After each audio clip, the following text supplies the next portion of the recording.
Well, the Astros taking on the Milwaukee Brewers. This is the first of three as the Astros returning home for the first of 9. After that 10-game road trip, it'll be nice to be able to unpack. 9-game homestand coming up. Fans get a chance to make it out to the ballpark.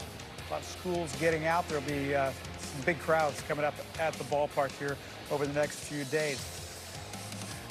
Take a look at Kai Tang. He'll be on the mound today for the Astros. And what he has been able to do here in these last 2 starts, those are back-to-back really good starts. I would say 11 scoreless on just 4 hits. That qualifies for outstanding starts. He's really taken to the starter role. The buildup has gone exactly as planned. He's been deeper into the games every outing. He's stayed stronger, longer in all of his outings. If you go back to when he pitched against Cincinnati, you saw him start getting tired around the 50-pitch mark, and once it was gone, and he didn't get it back. But then he goes out against Texas, and he gets out to 65 pitches, guts through, and makes it through 5. And then in his last outing against the Cubs, he was strong all the way through about 90 pitches. Yeah, those back-to-back wins, and he never wavered, it seemed like, from the confidence standpoint of it. You talked about it. In that game in Cincinnati, when he went out there for that 4th inning of work, he just wasn't the same. It wasn't about losing velocity. It was about losing command, going where he had really not gone before. And while he's made starts, he's not a guy that was ever a guy that was going deep. Now they started to build him up, and he's become a little bit of a different pitcher. We've seen that over these last 2 starts. And the adjustment from reliever to starter, it's not just about getting your pitch count higher and being able to go deeper into games. You also have to adjust the pitch mix. And, you know, when he was a reliever, it was basically a 2 pitches to 1 location, fastball sweeper on his glove side. He's had to use more changeups, had to use more curveballs, and had to use his fastball on his arm side since he's been a starter. He's been tough to hit. 105 opponent's batting average against. And he does it a lot with that sweeper. So you're talking about with the sweeper, obviously something that moves away from right-handed hitters, but it is going to have to be effective against lefties here tonight. And that's his best pitch. And when you have a pitch that's not only your best pitch, but one of the best pitches in all of baseball, you're going to use it a lot. And it's about 35, 36% usage rate on that sweeper for Kai Tang. But one of the things that has made it even more effective, besides the fact that it has a ton of break and he locates it well, is that he's kept hitters on the defensive. He's stayed ahead of hitters. He's in and around the zone more. You want to keep those hitters in swing mode when you have a pitch like that you want to get them to chase outside the strike zone. It's a Brewers team that comes in, as we said, first place club in the National League Central, 14-9 on the road, coming off a sweep at home of the Cardinals. And they've been playing really good baseball. And this is the lineup tonight. You're going to see only 2 right-handed batters in this lineup. You got 6 lefties and a switch hitter. And that goes back to the sweeper. And we've seen that it can be effective against left-handers, and it's going to have to be that way again here tonight. And to be effective against left-handers, it's going to have to be down and get to that back foot so they swing over the top of it. But this is a Brewers lineup that creates a lot of contact. There isn't a lot of swing and miss. So using the bottom of the zone to create contact but get the ball on the ground, keep the ball in the infield, that'll be a big thing for Kai Tang. Yeah, not a big power team, but that top 5, like you said, they make things happen, put the ball in play, and try to have some good things happen. But the Astros right now, that's the team that is doing it. Both of these teams come in here winners of 7 of their last 10. As for the Astros, it's a good time to be an Astro fan right now. And it's a good time to visit with Joe Espada. Once again, we cover all the bases. Here's Lauren Callender. Thanks so much, Lauren Callender here covering all the bases with Astros manager Joe Espada. Joe, welcome home. It was a long but successful road trip. Lots of good things to talk about, but picking up 6 of 7, how important was that to boost momentum heading into a tough series here? Yes, a huge road trip. You know, we have been grinding and obviously we're starting to turn the corner. Our pitching, our defense, situational hitting was great, playing great defense. So we're playing our best right now. Obviously, we don't want to get complacent to the way we are playing. We play on the road. We have a really good Brewers team here at home, and we want to finish this 13-game stretch on a high note.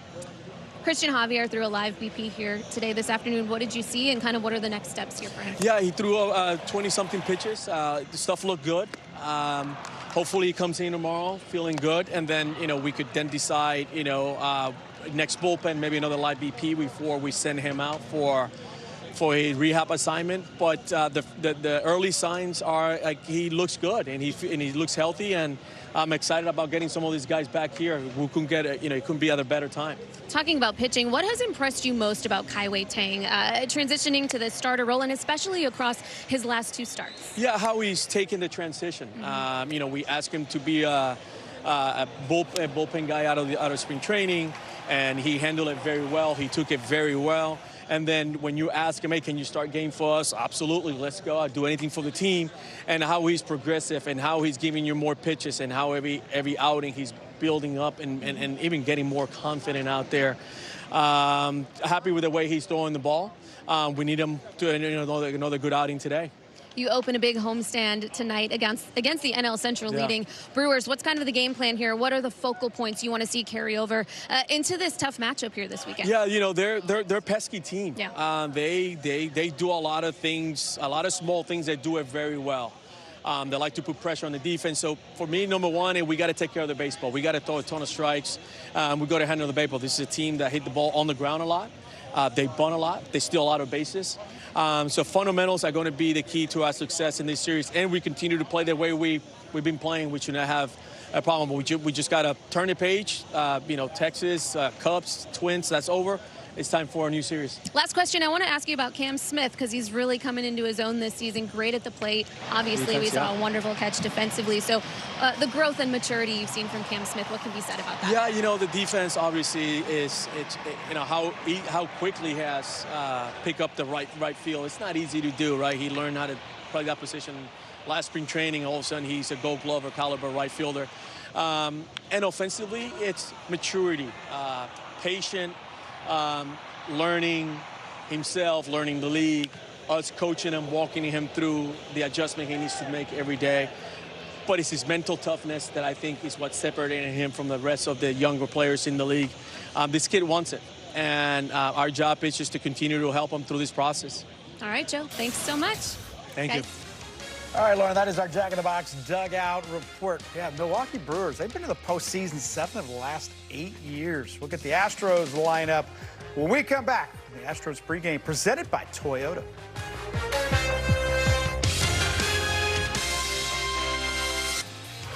Astros pregame on SCHN is brought to you by Houston Methodist, the official healthcare provider of the Houston Astros. Houston Methodist, leading medicine.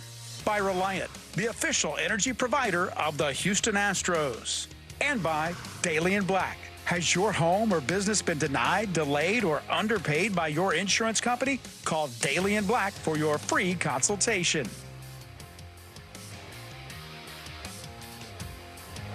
Fans ready for some summer fun? Got to get ready for this one tonight. The Astros open this 9-game homestand against the Milwaukee Brewers. Now, we talked about divisions, and remember what I said about location? Well, if you're in the American League West, nobody wants that. The National League Central, where the Brewers, the first-place team, everybody's over 500 at least.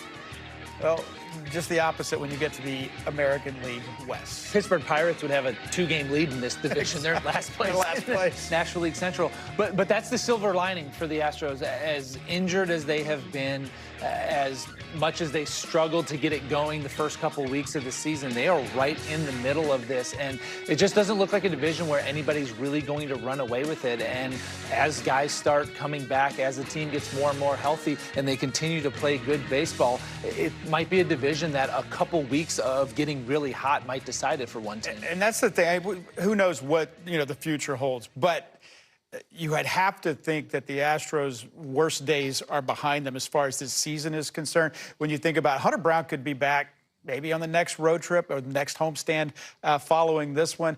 You're starting to get Josh Hader. He's very close. Obviously, he's thrown the last 2 days. You're starting to get those guys healthy, and now you're talking about what you've seen from the guys that are here and putting that all together. It could be a different team. It has to be the toughest times they're going to face because it can't get much worse than what it was. You can't be much more injured than the team was. You certainly couldn't pitch worse than they did the first couple weeks of the season. So now you talk about, are we getting to the end of that and have we weathered the storm? We're not quite out of it yet because guys still have a little ways to go before you get everybody back. But the fact that the Astros have gone through so much adversity already this year and are still right in the mix, that really bodes well for what the next couple months could be. Well, we talked about the Milwaukee Brewers doing a lot of things very, very well offensively. They pitch as well. Coleman Crow gets the start here tonight. And this is a guy making just his third major league start, 25 years old. He's pitched well in the little bit of time that we have seen here, that he has been seen in the big leagues.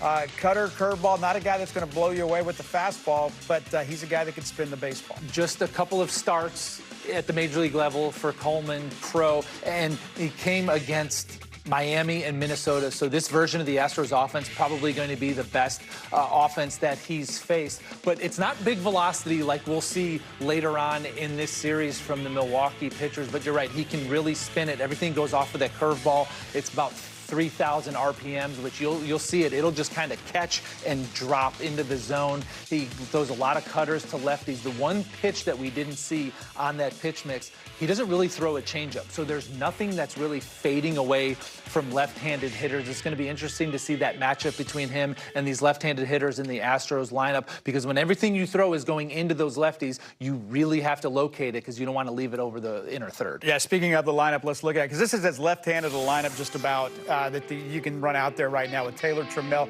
Jordan, Braden Shoemake.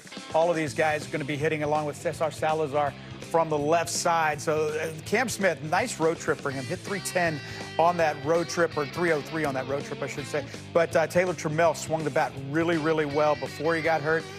Came back, did the same in Texas. He's looked great ever since he came off the IL. The bat speed is there. The swing looks really quick. And even going back to spring training, he's just had a lot of quality at-bats. He really works his plate appearances. That fits in that leadoff spot. And Cam Smith, just positives to build on from a hitting standpoint. He's racked up some hits. He had a big swing and drove a ball out of the ballpark. It just looks like his timing and his swing is getting to a good place because he's consistently barreling balls up now.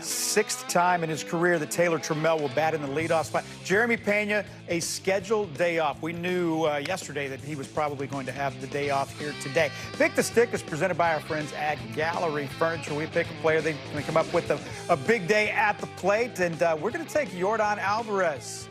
A lot of thought went into this as we picked Jordan. Christian Walker, the pick of the booth, and Cam Smith is the pick of Lauren Callender. Yeah, no-brainer for us to take Jordan. And I would take him against anybody who's standing out on the mound right now, but against the guy in Coleman Crow who doesn't have anything fading away, Jordan can pretty much zone him up on the inner half and just be picky with what he goes after in there. All right, hang in. Astros and Brewers coming up. We come back. We'll get the keys to the game before we turn it over to the guys in the booth. That's next. Astros pregame on SCHN is brought to you by your local Toyota dealers. Toyota, let's go places. By Steve Lee.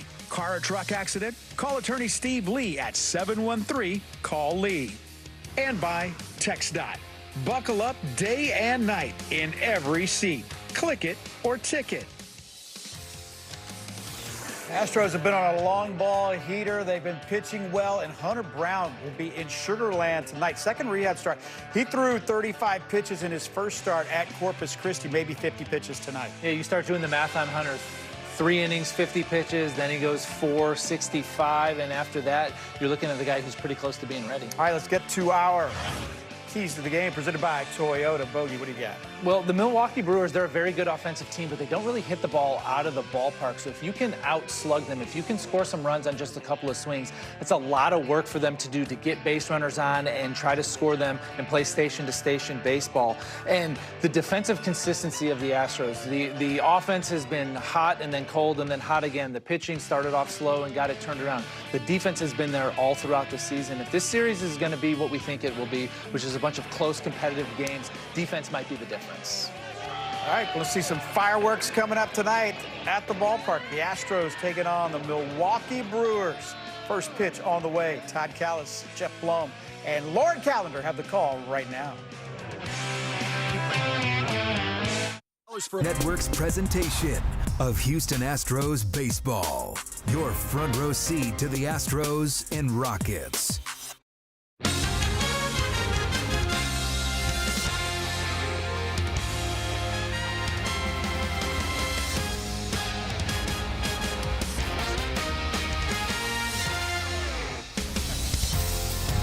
Downtown Houston on a Friday night is the place to be because tonight the Astros kick off their longest homestand of the year. They have another one of 9 games later in the year. But tonight, they take on the Milwaukee Brewers. Houston Astros baseball on SCHN is presented by Rally House. Astros open up a 9-game set, 3 with the Brewers off day, then 3 with the Pirates, and 3 more with the A's coming off a very successful road trip. Hi, everybody, and welcome. I'm Todd Callis alongside Jeff Blum. Glad you could join us for a night of Astros baseball. Blummer, good to be home after that trip. Oh, we are back. The bed feels good, and my tarp is back on. Let's play some baseball at Daikin Park. So 7 wins on that road trip out of 10 games, their best road trip in a while, and they did that with starting pitching. Starting pitching was great. In those wins where the Astros went out there and won those 7 games on that road trip, you can see what set the table for them to go out and pick up some dubs. The ERA by Astros pitching was at 1.57. There's a lot of teams that would love to have that kind of pitching, and the Astros did it, and they rode it to those 7 wins on that road trip. They've got enough offense to go out there and beat the Rangers 3 out of 4. It was a good way to finish off that road trip in state and to beat a rival in that Silver Boot series. Yeah, 3 out of 4 is a good way to go into this homestand, and the Astros will have Kai Tang trying to set the tone for this homestand. Yeah, we want to get on the Kai to Tang because he has been great. Going full throttle, 11 innings pitched, 0 earned runs, 13 strikeouts, and that sweeper has been a beast. 13 whiffs on that sweeper for him, and he's been doing a better job the last couple of times out against left-handed hitters.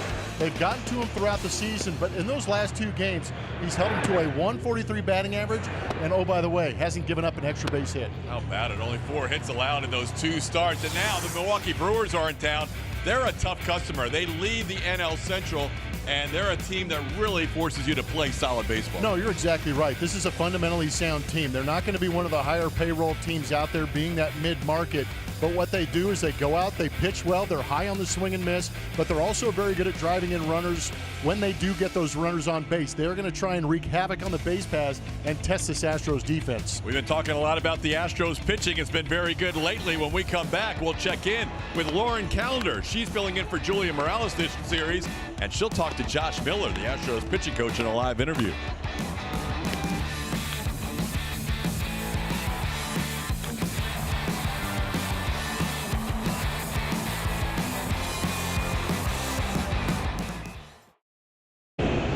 We welcome you back into Daikin Park for game 1 of 3 between the Astros and Brewers. Lauren Callender here with you, alongside Astros pitching coach Josh Miller. Josh, Kai Tang getting the start here in this series opener. He's thrown 11 scoreless across his last 2 starts. What has been the focus in getting Kai ready to be comfortable and not only that, but effective in that starter role? Well, he's been really great as a reliever to start the season. He's started before in the past. It's about getting his stuff in the zone and attacking. He's done that well. We got to get his slider and his curveball going tonight. This team coming off of a solid road trip here. Now they have the challenge of opening this homestand against the NL Central leading Brewers. What is the scouting report? What's the game plan for Tang against this tough Milwaukee team? Yeah, it's a tough lineup. You know, they're deep. They do a lot of things differently across the league. A lot of guys that'll put the ball on the ground and run. They'll steal bases. They'll bunt guys over. We got to be in the zone. We got to challenge these guys, and that's no different for Kai. All right, Josh, thank you so much for your time. More to come here as the Astros host the Mariners for the first of 3. Kai Tang has your first pitch after the break.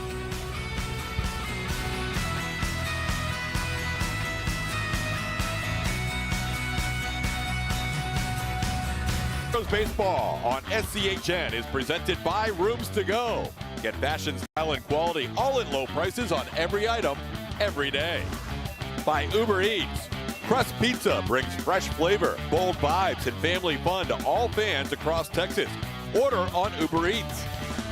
And by your local Toyota dealers. Toyota, let's go places. Inside Daikin Park, kicking off a 9-game homestand tonight, first of 3 against the Milwaukee Brewers. And this is how the Milwaukee Brewers are going to line up. You're going to see Christian Yelich DHing at the top of the lineup. Jackson Churio, Bryce Terang, William Contreras, Jake Bowers. Garrett Mitchell, Luis Rengifo, Sal Frelick, and David Hamilton will round out that lineup. Bryce Terang, Captain America right here in this building, is hitting .315 against righties, and he's tied for second in the National League with a .400 on-base percentage. Kai Tang, even though he was in the National League, is facing Milwaukee for the first time in his career today. He's never faced any of these Brewer hitters.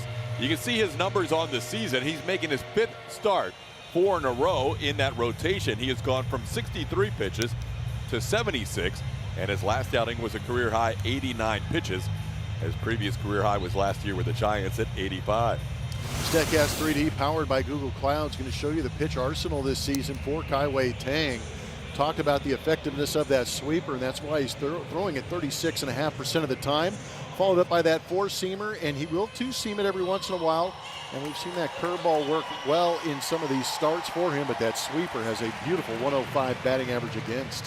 You heard Josh Miller, pitching coach with Lauren Callender a moment ago, talk about needing to be aggressive in and near the zone against this Brewers team. They draw a large share of walks, and Kai-Wei has walked 3 and 4 in his last 2 starts, but has only allowed 4 hits total in that time. James Jean is home plate umpire tonight, and we're underway with a called strike. Christian Yelich leading off, playing game number 26 on the season, was on the IL, missing 23 games with a groin strain. Yelich tries to hold up on a pitch, and crew chief Laz Diaz says he goes too far. It's 0-2.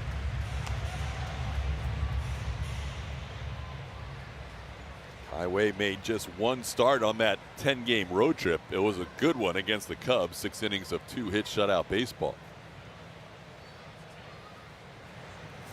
And a 3-pitch strikeout to start the homestand. Kai-Wei setting the tone early. That is the sweeper. Gets another swing and miss for the strikeout. You'll see it on our matches from Supermo, breaking way across the plate. Tough angle for Yelich to match up with. And that was well down and underneath his bat. Very good start to the game for Kai-Wei. Now Jackson Chourio, the batter. Chourio goes after the first pitch and fouls it straight back. How about the player to watch today? Presented by Jack in the Box. When you talk about that sweeper, Blummer, that is one of the best pitches in all of baseball. The best single pitch for any Astros pitcher.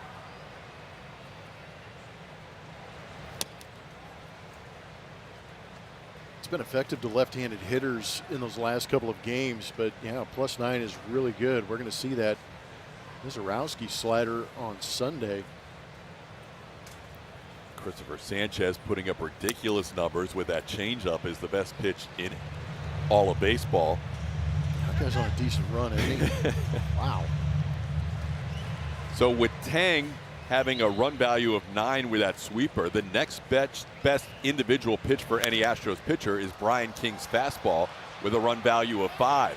Christian Walker giving way to Cam Smith, and Cam getting down there in foul territory after a long run makes a nice catch for out number 2. How about the Astros starting defense? It is presented by Xfinity. Kai-Wei Tang will be working with Cesar Salazar for the second time, 17 pitching to 18. Then Isaac Paredes and Braden Shoemake on the left side of the infield. Nick Allen getting a start on the right side. Off day for Jeremy Pena. Taylor Trammell, Jake Myers, and Cam Smith are your outfielders tonight. Kai-Wei and Cesar started that last game together in Chicago when he went 6 shutout innings. Now Bryce Terang fouls one the other way. Hit pretty well, deep enough to be a home run down the left field line, but foul. It's 0-1. See that 400 on base percentage, good for second in the American League. He has the best OPS in this Brewers lineup at 859. Last time Terang was here at Dyken Park, he was part of Team USA. Getting a chance to face Kai-Wei Tang for the first time. Tang has thrown 9 pitches, and 7 of them have been strikes in the first inning. And that's another one. Called third on the outside corner. Terang can't believe it, but he's out on 3 pitches. Beautiful pitch coming back and grabbing that outside corner. Terang gave up on it, but Tang gets Terang.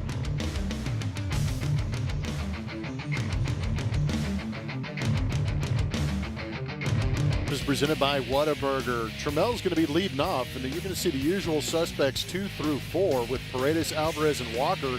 Cam Smith will be in that 5 spot. Then you've got Shoemake, Myers, Allen, and Salazar. But Taylor Trammell getting an opportunity at the top of that lineup in his career, a .333 hitter at the top of that lineup. Taylor's been on a nice roll lately as he faces the 25-year-old right-hander Coleman Crowe. Crowe making just his 3rd major league start. You can see he was originally drafted by the Angels, moved to the New York Mets, and then in a trade from New York, acquired by the Brewers. and made his major league debut earlier this season in Miami on April 17th. All three of his starts so far this year have come on the road in his first big league season. Trammell takes a pitch a little bit in. It's 2-1. Taylor has a 7-game hitting streak going, dating back to before he was on the injured list. That's a career high. As he fouls one back to the screen, it's 2-2. Logan Henderson going on the IL for the Brewers, opening up this spot in the rotation for Coleman Crowe. Pitched a week ago in the minor league, so working on 6 days of rest, getting the start tonight. Brewers have been in town for a while. They got here just after dinner time on Wednesday, while the Astros still were playing their game Wednesday and had another game Thursday night. The Astros got here around 1:30 in the morning last night back to the stadium. I feel like every homestand, the opposing team has beat us into town. By a day. At least. And a half. I'm constantly making tee times for the opposing team. Taylor fouls one off his foot. It counts 3-2. Brewers only here and then right back home. They were just wrapping up a homestand. This is just a one-city trip for them. And as we mentioned in the open, they're a very solid team, coming in first place in the NL Central division, where everybody has a winning record. This one, a little check swing, might be trouble. That's an 8-game hitting streak. Taylor Trammell going so well, he has a hit when he doesn't even mean to swing. Just tap it over there. That's all you got to do. Just tap it to third. Incredible. Fastball away on that outside edge, and it looked like Trammell might have been fooled with the location, but just gets enough of it to get it into fair territory. In that 2-strike count, Rengifo playing well off the line and deep. Has no shot to get Trammell, who leads off with a knock. Now Isaac Paredes, the batter. He grounds one to third on 2 hops. Rengifo quickly to second, and Terang with the turn for the double play. That infield hit wiped out on 1 pitch. We've seen Paredes swing at the first pitch quite often here the last couple of games. He's usually a guy that does not go after that first pitch. Yeah, and usually the numbers don't determine anything for Isaac. Isaac is a guy that's going to stay who he is. As you see tonight's aerial coverage of the Wire Cam, brought to you by our partners at Defy. Isaac with a 16% swing rate on the first pitch of an at-bat, but 3 times now in the last 2 games he's gone after the first pitch. Heard the big hand for this guy. Yordan Alvarez coming off that huge series against the Rangers. Yordan starts the game as the major league leader in slug percentage and an OPS with 1,073 to start the game. It's also just 1 home run behind Alex Bregman on the Astros all-time home run list. Takes a strike here from Crowe, and the count's 1-1.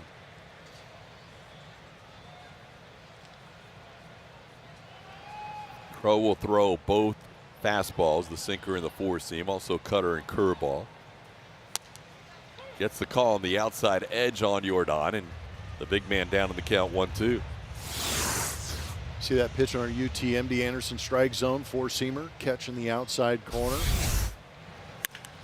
Yordan hits one to center, straight away. Mitchell back near the wall, puts it away and runs into the wall. Good catch by Garrett Mitchell, running with his back to home plate. Yordan gave it a ride, but he is out number 3 on a 400-plus foot line drive.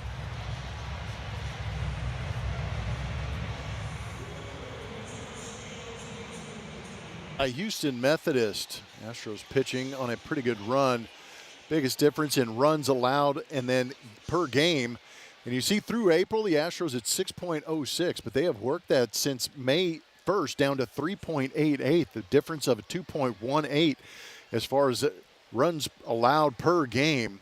See the Brewers on that list as well, and some very good teams ahead of the Astros, and the Diamondbacks and Phillies doing the same thing. But a lot of the success on the road was because of that pitching staff.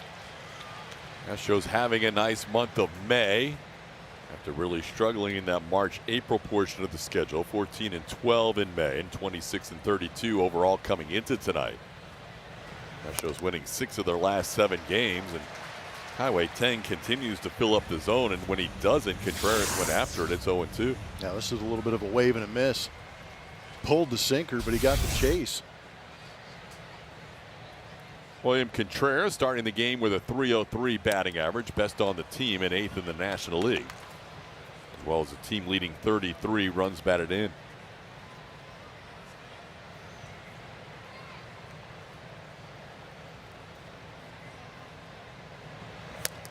Called third strike. Contreras knew it. He started heading back to the dugout as soon as that was received by Salazar. That's 3 Ks for Tang already. He might have been sitting on the off speed. That's just a very well placed fastball at 95 on that outside corner, framed up. Contreras knew it. Now Jake Bauers, the batter.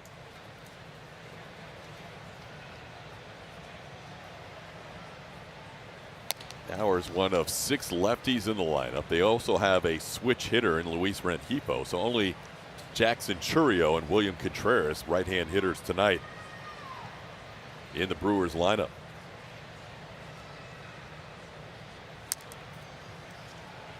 Highway with a rare hitters count in this game. It's 2-0 to Jake Bauers. Bauers has been hitting a .357 clip, or .373 clip his last 14 games. He's been their hottest hitter for the last couple of weeks.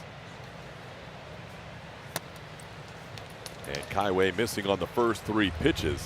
He had only missed on 3 of the first 14 pitches tonight.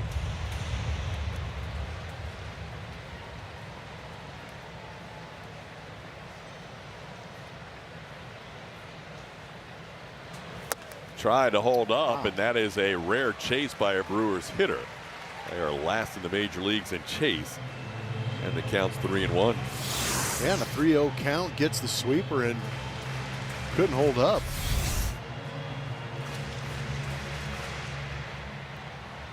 Brewers swing the least of any team in the major leagues, and they chase the least of any of the 30 teams. But Bauers went out of the zone there, or it would have been a 4-pitch walk. Doesn't chase this time, and Kaiway does issue a 1-out walk here in the second. There you go, Blummer. That is what Josh Miller was referring to, is you've got to be around the zone, or else the Brewers are just going to keep making you throw pitches if you're falling behind. Yeah, the Brewers have to be a team that believes in that team concept, and that concept is don't chase, find a way on base, and then go off to the races, taking extra, going first to third or stealing. That was, Bauers ran himself into an indecision right there because he got such an amazing jump on Tang. We've seen that a few different times this year, where guys get such a big lead they feel like they're well beyond their comfort zone and head back to the bag even with those big jumps.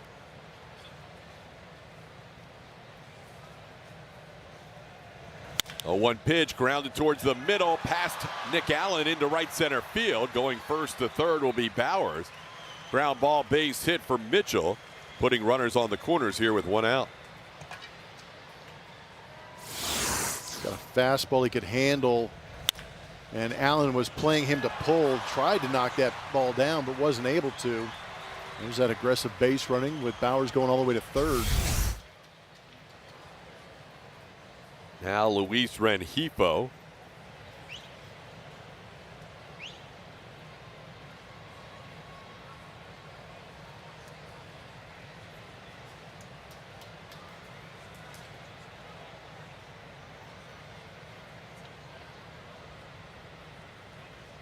Pickoff attempt at first. Garrett Mitchell gets back. Mitchell has stolen 6 bases, but he's been caught 4 times.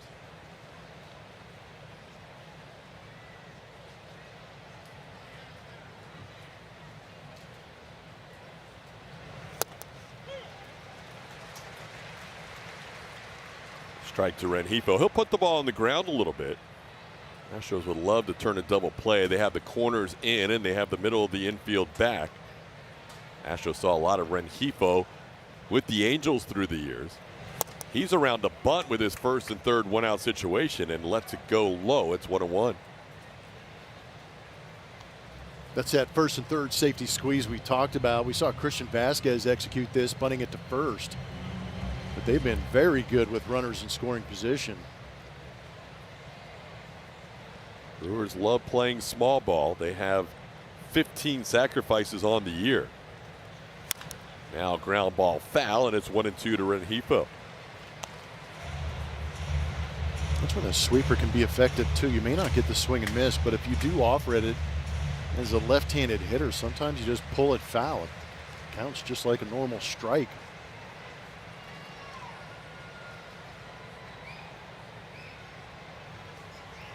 On the ground, Paredes will come home. The throw's on the money. No chance to score for Jake Bauers. A fielder's choice with Paredes throwing out the runner at home plate. Nice play by Isak. That play kind of brought him to home plate. Wasn't hit very hard. And he made a great decision because out of the corner of his eye, you can see out of the corner of his eye, he's going to see Jake Bauers going home, but he gets rid of it quickly. And by getting rid of it quickly, it allows Cesar Salazar to be able to make the catch and ensure the out. No chance for Bauers to get anywhere near home plate. Now pitch off the plate for a ball, 1-0. As a third baseman, is that the automatic play? Yeah, you let the ball take you where it's going to go. If that ball hits hit hard to his left, maybe you try and turn that double play. But since it wasn't hit that hard and the entire play was in front of him, he made a great decision. Oy, that's going to hurt. Sal Frelick fouling one at the plate, and he'll need some extra time.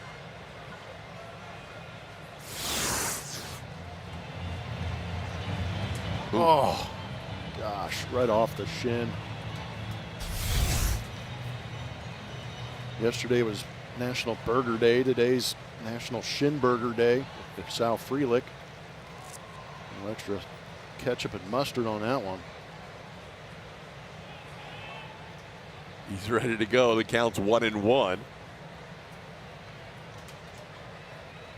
Sal is a very difficult hitter to strike out. His contact rate is 4th best in the major leagues.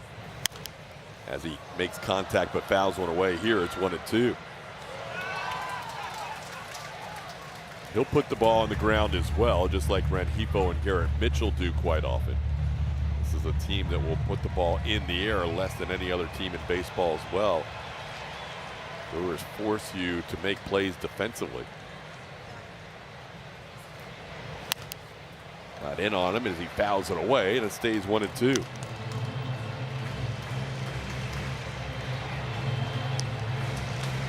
Astros in Milwaukee. First of a 9-game homestand. First of 3 against the Brewers.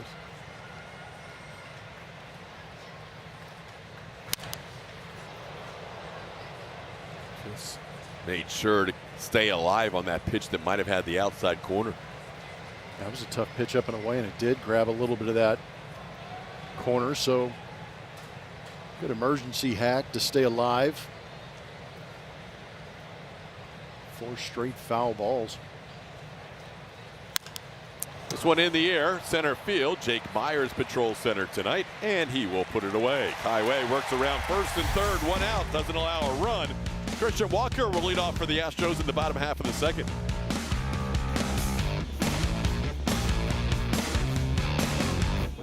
Adjustments from 2025 to 2026, and check out that top rail.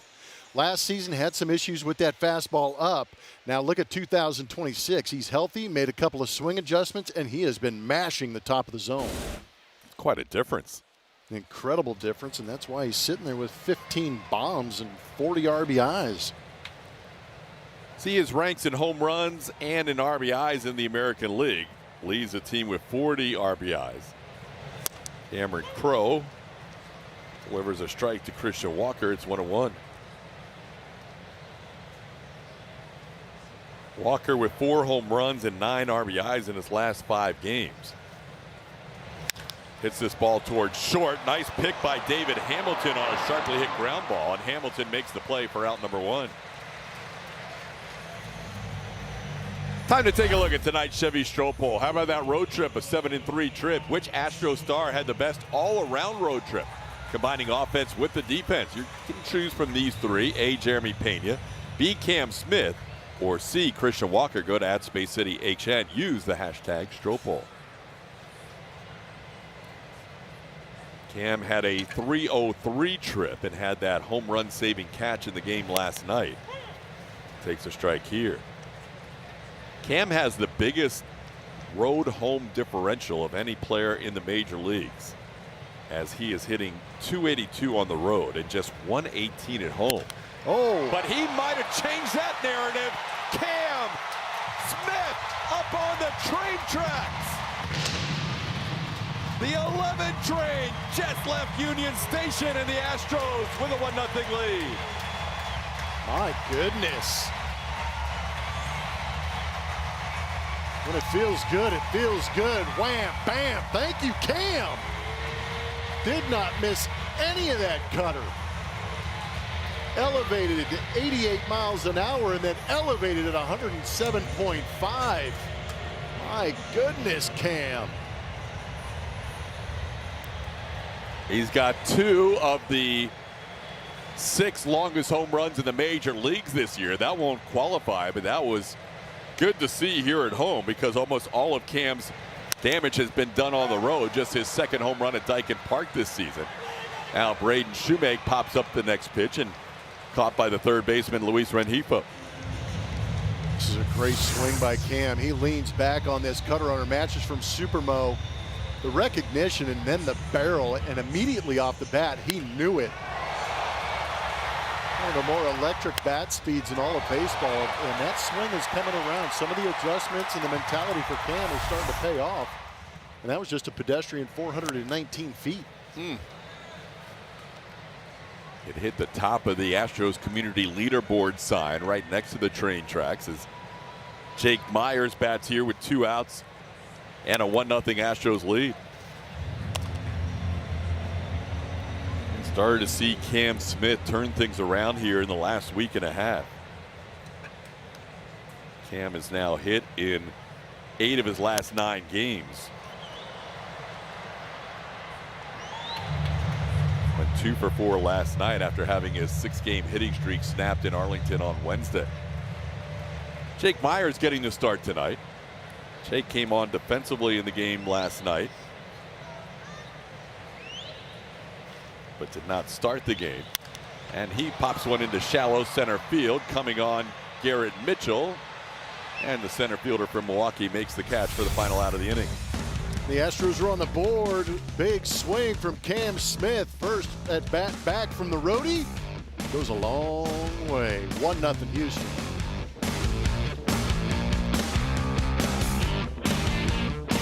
We are welcoming in the Vice President of Marketing, Jason Wooden. It is one of the longest homestands of the year. You told us we were going to have a long homestand one of these times, and here it is, a 9-game. I wasn't lying. We got a 9-gamer here, and get ready for some baseball. What are we wearing? Happy AAPI night, man. Thank you. Absolutely. I appreciate it. You look I'm just great, chilling. too. I'm just trying to embrace the vibe, bro. Yeah, no, it's obviously AAPI night. We're celebrating today with obviously 10,000 kind of Hawaiian shirts that we have everybody out here. I've seen them all through the concourse. It looks fantastic. So a great night for us to obviously honor and celebrate AAPI night. It was perfect because we had a performance by the Taiwanese Association of America pregame, and the starting pitcher is Kai-Wei Tang. Absolutely. Like you guys set this up. Almost like we did. They knew prior to the season that Tang would be in the rotation, so I mean they're way ahead of the game. But it's so nice to be back home, and now we have an extended homestand, which we were talking about.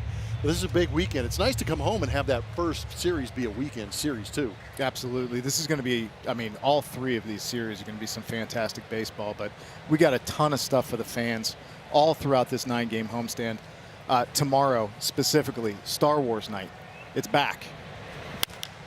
This ball hit pretty well to left. Taylor Trammell will play it. No, he won't. It hits the top of the wall and goes over. Kai-Wei Tang was hoping that was going to be off the top rail of the fence. Instead, David Hamilton hits his first home run of the year. Snaps it 0 for 12 on a 1-2 pitch that he hits off the top of the out-of-town scoreboard into the Crawford boxes. Well, there weren't too many of us anticipating that, and I'm sure there's some surprises in that Milwaukee dugout too.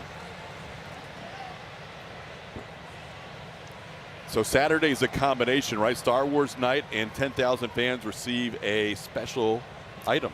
Yeah, it's a City Connect gym bag, but I think majority of people obviously being able to celebrate Star Wars with the most recent release of Mandalorian and Grogu. So come out here, obviously dressed as your favorite character. You're going to see them all walking through the concourse. Orbit obviously is going to come out as a surprise.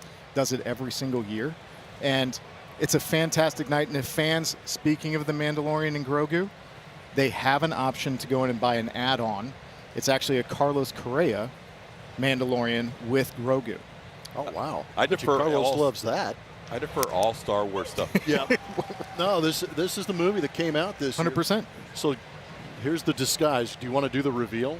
Oh, absolutely. I'm not sure if we have it on camera, but he's got the Mandalorian helmet, and then if you release the helmet, there's Carlos. Absolutely. He's in there. He's got the nose band on. This is incredible. All right, you guys have to recreate that. There's a line drive caught by Shoemaker. Let's do that again. All right, so you've got the Mandalorian, Grogu, but absolutely. And then I don't think you're supposed to do this as a Star Wars Mandalorian. no. But ultimately, This is it's not the Carlos. way. This is not the way. That's not the We'll way. put the helmet on? Yeah, I will. and Absolutely. This is the way. Stay with us, TK. I'm learning as I go. Exactly. That's pretty cool. All right, so what? So that's going to be Star Wars night tomorrow, Correct. and it's an actually earlier start, right? Than It is a little bit of an earlier start, so make sure you guys go in and check the timings on those. But get here early. Make sure you get that gym bag that we have for everybody. And then, obviously, rolling through the weekend, we roll right into the Pirates series. And then ultimately, see the with City Connect gym bag. That's tomorrow. 3:10 start, by the way. Astros.com/promotions. All right, go ahead. Pirates series. What do we got? Pirates series, jump right in. Little day off on Tuesday, give people a little bit of break in the middle of this. But then roll right in. It's Dollar Dogs on Tuesday. But then, obviously, Major League Baseball, all 30 clubs being able to honor Lou Gehrig on Lou Gehrig Day for that particular Tuesday, and then driving awareness for ALCS. So all of our players through that honoring will be wearing a patch of the number 4 throughout that. So fantastic day for the fans, fantastic day for baseball. So 50-50 raffle that night goes to Aggie Land against ALS as we continue to search for a cure against that dreaded disease. 2-2 the count to Jackson Churio. And then rolling right into Wednesday. Yep. Annual Pride Night. Okay. We'll be celebrating Pride again, obviously June being Pride Month. 10,000 fans will go out and be able to get a Astros Pride folding fan. We're rolling into summer. Being able to be inside this ballpark and be able to have a folding fan, cool yourself off a little bit if it's not cool enough in here already. First challenge of the night. Cesar Salazar thought they had a strike. Jackson Churio like, are you sure? Cesar's like, I'm pretty sure. That's why I challenged. ABS powered by T-Mobile, and no. Pitches the ball. Houston has 1 challenge remaining. Cesar missed it by 0.2 of an inch. Trying to get that strikeout for Tang, just missed it. There's the fan for fans. Always for the fans. And then ultimately another add-on opportunity fans will be able to have. It's an Astros Pride-themed basketball jersey. That is all coming up on Wednesday. By the way, Churios, as he strikes out here for the second out, before we get too deep into the homestand, Blummer wanted to mention Sunday's pitching matchup. There's some pitching matchups. Sunday, you're going to have Mizorowski, high velocity, high whiff type guy, matching up with Imai. Last time he was on the mound, combined no-hitter. Yeah. And then Wednesday, like you're talking about for Pride Night, might have a chance to match up Paul Skeens and Spencer Arrighetti. That's going to be massive. That is going to be great. Another reason to get inside that ballpark. That's what I'm saying. Tons of great baseball over the course of these 9 games. And the thing with the schedule, we know we're going to see these National League teams every 2 years. But you never know you're going to get Mizorowski for sure during a 3-game series. You never know you're going to get Skeens for sure. Right in your backyard, too. And now it appears we're going to get both. What else do we have coming up after that? So obviously a week from now, think forward towards the A's coming in. That whole weekend is going to be play ball weekend. Obviously, Major League Baseball, big initiative. So we're going to be doing a lot of things out in the community with our Astros, with the foundation, going in, hosting a lot of camps and events throughout the greater Houston area during play ball weekend. Just wanting to reinforce the idea of the youth going and be able to enjoy the game of baseball and start to kind of broaden that throughout the country. Play ball is a great initiative that Major League Baseball puts on, but also a credit to the Astros Foundation, the Astros Youth Academy. There are really good opportunities locally to get out there and play ball, which we highly encourage. but a fun weekend for kids also throughout that weekend with the athletics in town. Friday. Yeah. It's the big green guy's birthday again. Who? Comes around. It's almost like just another trip around the sun. Orbit's birthday on Friday. We're going to celebrate our favorite green guy. One of our cooler items that we have created ever will be given out that day. 10,000 fans will receive an Orbit glow-in-the-dark jersey. What? So, yeah. And fireworks that night. And fireworks. So Orbit will have all of his friends out here, our local Houston mascots. He put out the invitation. They'll all be here. And then DJ Orbit will go and light us up with some fireworks. And you can wear the glow-in-the-dark jersey with the fireworks. Absolutely. It all pays off. Jason Wooden, thank you so much. Thank you, guys. Appreciate you.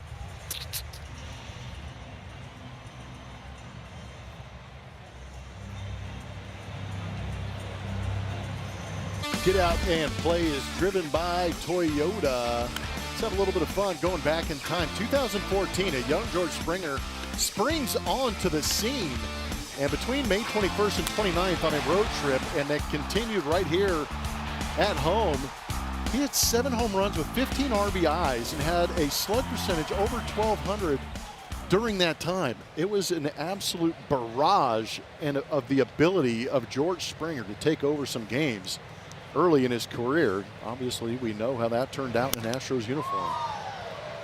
Nick Allen, who had a really good road trip for the Astros, getting a start tonight at second base, hits a 1-0 pitch up in the air and caught by the shortstop. David Hamilton, who hit the home run last half inning, putting that away for the first out. Hamilton's home run, by the way, was a Crawford box special. It was out in 1 out of 30 stadiums as it just cleared the left field wall. Unbelievable. And a 9-hole hitter. Shocking.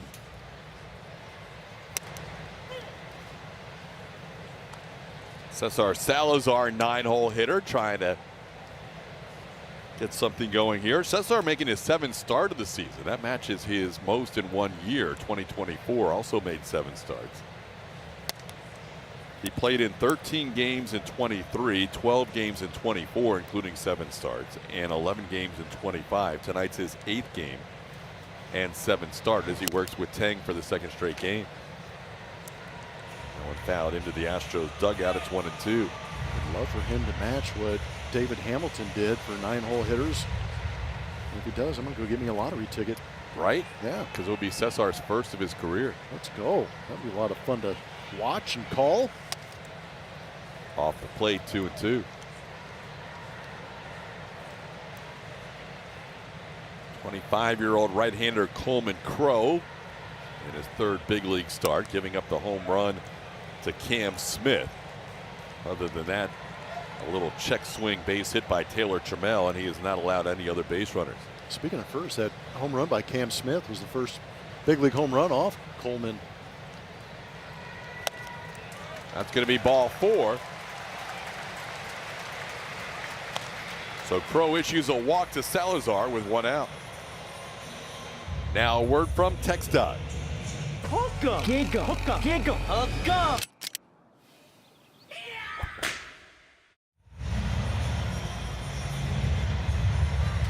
Oh, Coleman Crowe with a 1-out walk, and here's the top of the order, Taylor Trammell. He had that check swing single his last time up. Takes a strike here.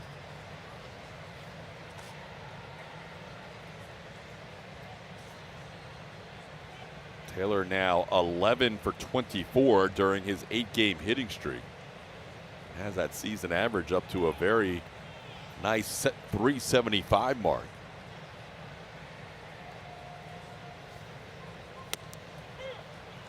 Crowe drops the breaking ball in for a strike, and it's 0-2. Crowe's from Pike County, Georgia. He was going to go to Kennesaw State University, but he was drafted by the Angels and signed with the team from Anaheim, then moved to the Mets, and then from the Mets to the Brewers. Salazar might have been leaning. He's able to get back, though.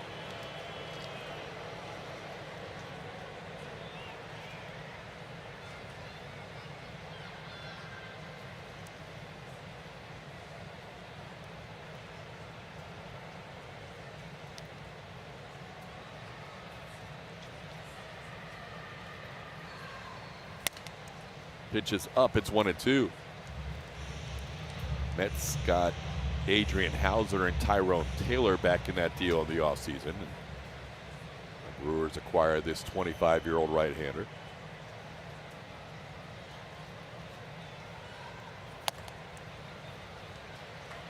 Counts 2-2. Well, there's a lot going on in the homestand, as we heard from Jason Wooden. I'm glad we got into some of those pitching matchups too, because that's going to be high entertainment along the way as Trammell goes down on strikes for out number 2. That's Crow's first strikeout tonight. Big slow curveball. Flipped in there, and Taylor tried to stay back and get to it. Just got over the top of it. Yeah, it's kind of interesting how these rotations are going to shake out. And you're right. It's like seeing Haley's Comet come through the ballpark when you get to see guys like Mizrowski or Paul Skeens, some of the best in the game. You get to see how your Astros match up against them. I know that I can probably speak for you and I that I'm excited about seeing those guys in person. Absolutely. So Mizrowski in his last start threw 57 pitches at 100 miles an hour or hotter. That's incredible. StatCast has been around since 2008, and the previous highest total for most 100-mile-an-hour pitches thrown in a game was 47, so he beat it by 10. He's got an incredible strikeout per 9. He's got an incredible batting average against. And he pitches Sunday against Tatsuya Imai, coming off that no-hitter in Arlington. Yeah, that could be fun. 1-1 the count to Isak. And he pops one foul. That'll be out of play. It's 1-2. I'm not sure I saw the scouting report that said you got to keep an eye on Salazar. If I'm Salazar, I'm going back to the dugout going, boys, they heard about me. I'm quick. Keep trying to pick me off. Pat Murphy saw something in me that he liked. He wants to make sure I stay near the bag. Off the end of the bat, literally, as it squibs towards short. And that'll be a fielder's choice to end the inning. We're through 3 in a 1-1 game.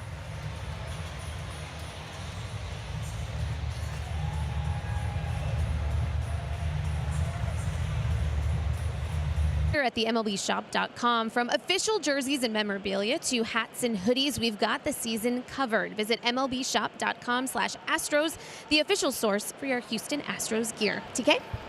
All right, Lauren Callender filling in for Julia Morales for this weekend series. Good to have you aboard, LC. Thanks for joining us. Yes, thank you for being here, Lo. We will have her in the final series of the season of this homestand as well. She'll be doing pre and posts for the A series. Lauren giving Julia the weekend off as the Astros came back from a 7-3 road trip and are tied at 1 here as we begin the 4th. Kai Tang already with 9 swings and misses tonight in 3 innings of work.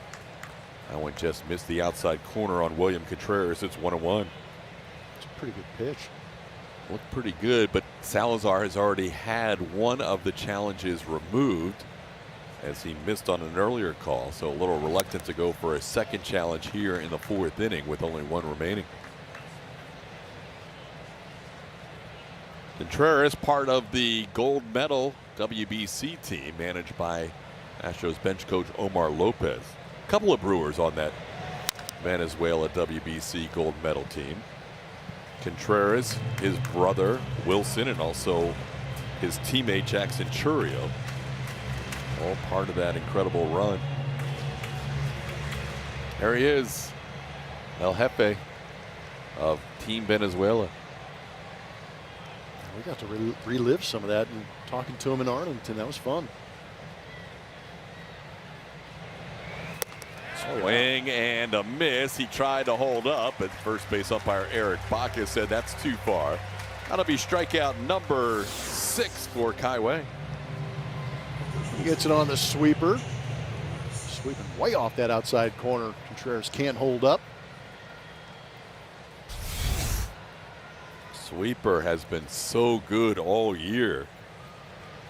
Already in double figures now in swings and misses on the night is Kai-Wei Teng. Here's Jake Bauers. Bauers takes one off the plate for ball one. That home run by David Hamilton snapped a string of 13 consecutive scoreless for Kai-Wei in his last 3 starts. Fell behind Bauers 3-0 the first time he faced him, and now he's 2-0 on Jake here.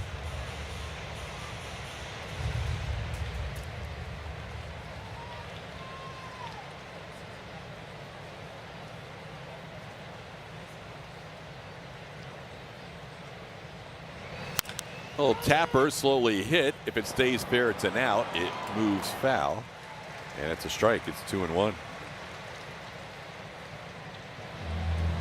And now a word from Reliant. Reliant, official energy provider of the Houston Astros.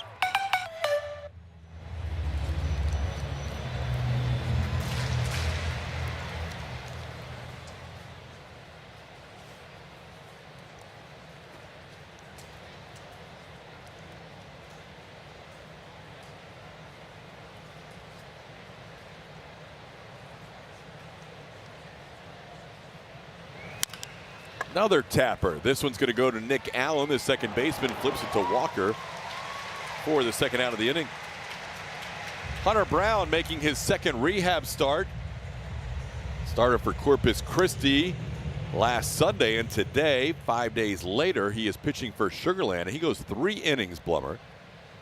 33 out of 44 pitches for strikes, and he struck out 5 in his 3 innings of work. Say it. Say the 5K thing. Punching tickets? Yes. Let's go. Let's go. Hunter Brown punching tickets again, this time at the minor league level. So his day is done. 1 hit allowed. And it was a home run. His only hit allowed. That's another really good outing. Ryan Fitzgerald got him for a home run. Yeah, 5 punch, 0 walks, attacking the zone with 33 of 44 in the zone. Yeah. I mean, we all know that the velocity is going to be there for Hunter. He likes to throw hard. Do you think if he throws a flat hundo in the rehab start, do you think he'll count that? That's a good question. Probably not. No, because it's not a major league hundo. It's not a show hundo? Not a show hundo. So 2 innings in his first outing, 3 innings today. He has moved that pitch count up to 44 today as they continue to ramp him up. Kai-Wei has been pretty good with his command tonight, but occasionally he has lost it just for 1 hitter. He had a walk to Jake Bauers with 5 pitches out of the zone. Bauers happened to chase a 3-0 pitch. So it took 5 pitches to walk him, and now he walks Garrett Mitchell with 2 outs.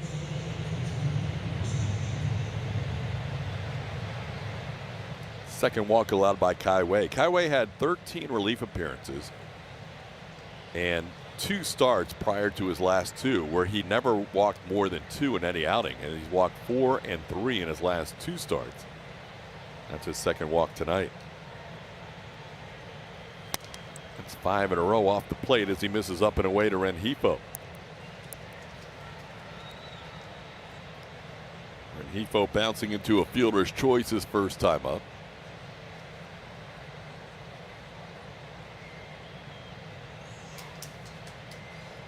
Runner goes. The pitch is swung on and pulled foul into the crowd on the right field side.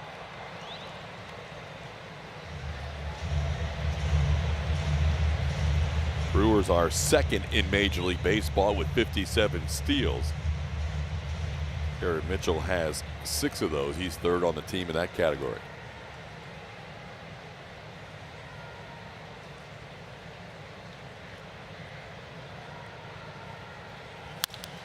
Hit towards second. Allen will make the play to first, and that'll do it for the Brewers in the 4th. 1 walk, 1 left on. We head to the bottom of the 4th in a 1-1 game.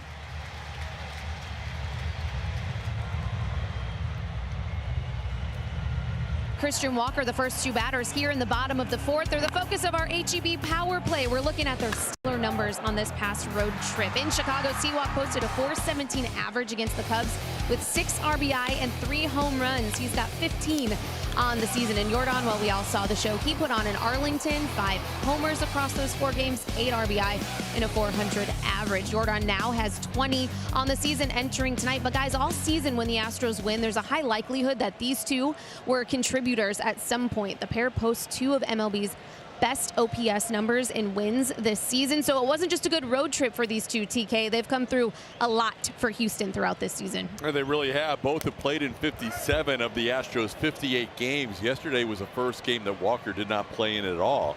He had not started in 2 games, but he didn't get in there defensively or as a pinch hitter in last night's game for the first time this year. And Jordan famously, as we have documented, missed Sunday's game and then went on that incredible tear after the day off in Wrigley. You can see the highest OPS in wins this year. They are 2nd and 4th.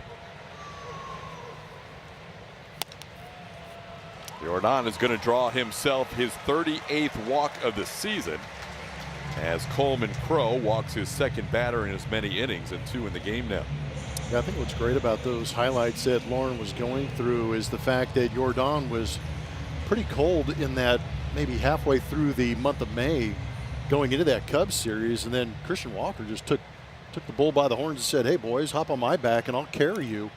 So it's been kind of interesting. When they have done well, the Astros have gone great. Walker takes a strike. Jordan now with 38 walks to go along with 42 strikeouts. He's got a great walk to strikeout ratio for a guy leading his league in home runs.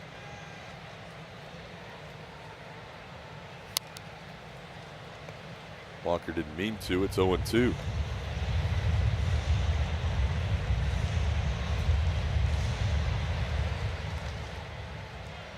Christian hit the ball sharply but grounded out his first time up. Couple of solo home runs tonight. Cam Smith hit one to the edge of the train tracks. And David Hamilton got one just to the top of the out-of-town scoreboard into the Crawford boxes. They both count for the same. As Walker takes one outside for a ball, it's 1-2.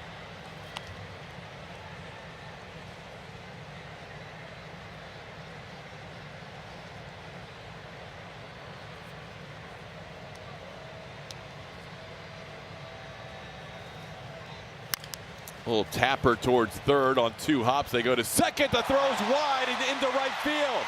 To third goes Alvarez. Walker was thinking about going to second, but he retreats. And the Astros will have runners on the corners as Luis Rengifo's throw was wide at Bryce Terang. That could have been a double play. That very well could have, but you got to complete that throw first to see if you can start the double play. And Rengifo didn't do a good job of giving that feed. There shouldn't be a rush on this. Jordan doesn't run all that well.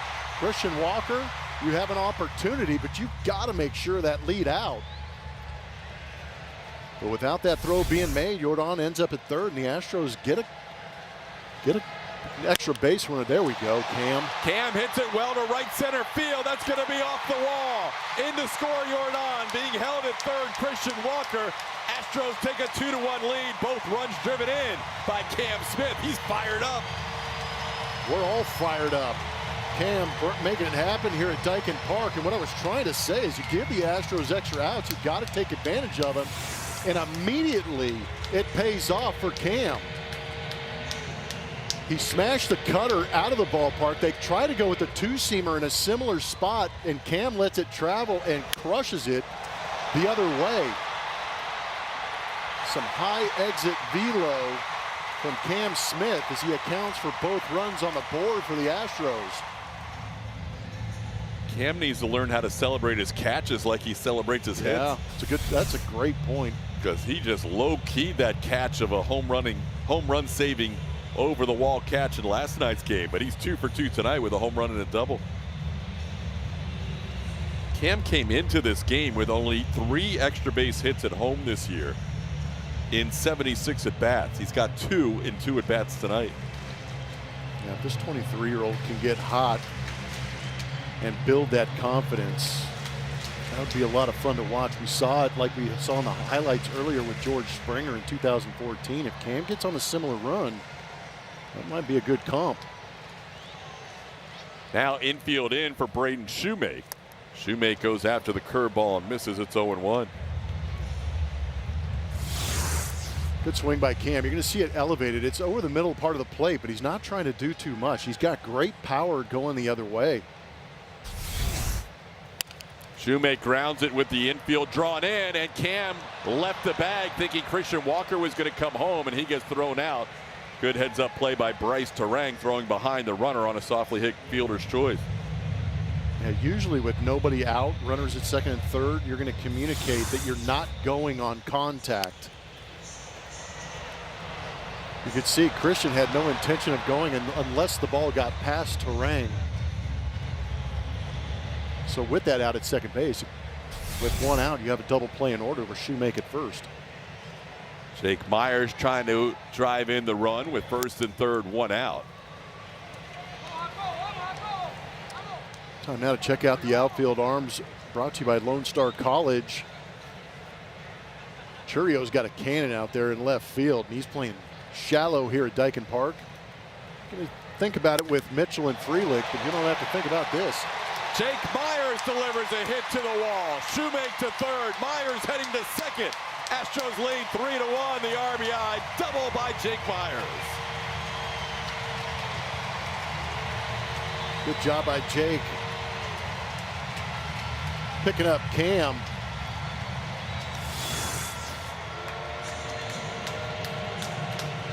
Well, they got to where they wanted to go, but it's just, I don't believe Coleman Crow has enough velocity to beat people in there. And when going in there, Jake Myers just cleared it out, hitting a rocket to left field. That was a safety type squeeze, or a squeeze for a bunt and an RBI, because it was not a suicide squeeze, as Braden Shoemake was not coming down with the pitch. Nick Allen looking down at Tony Perez-Chico with an 0-1 count. Allen popped up his first time up. Nick has 4 RBIs on the season. They all came on that last road trip. And he's down in the count here, 0-2.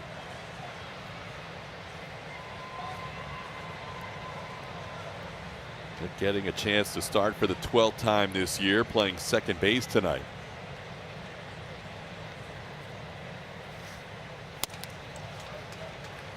Crow misses wide. It's 1-2. Crow looking for a strikeout. He has 1 on the evening. And only 4 swings and misses so far tonight. Try to get a chase there. Allen not going for it. Count evens up.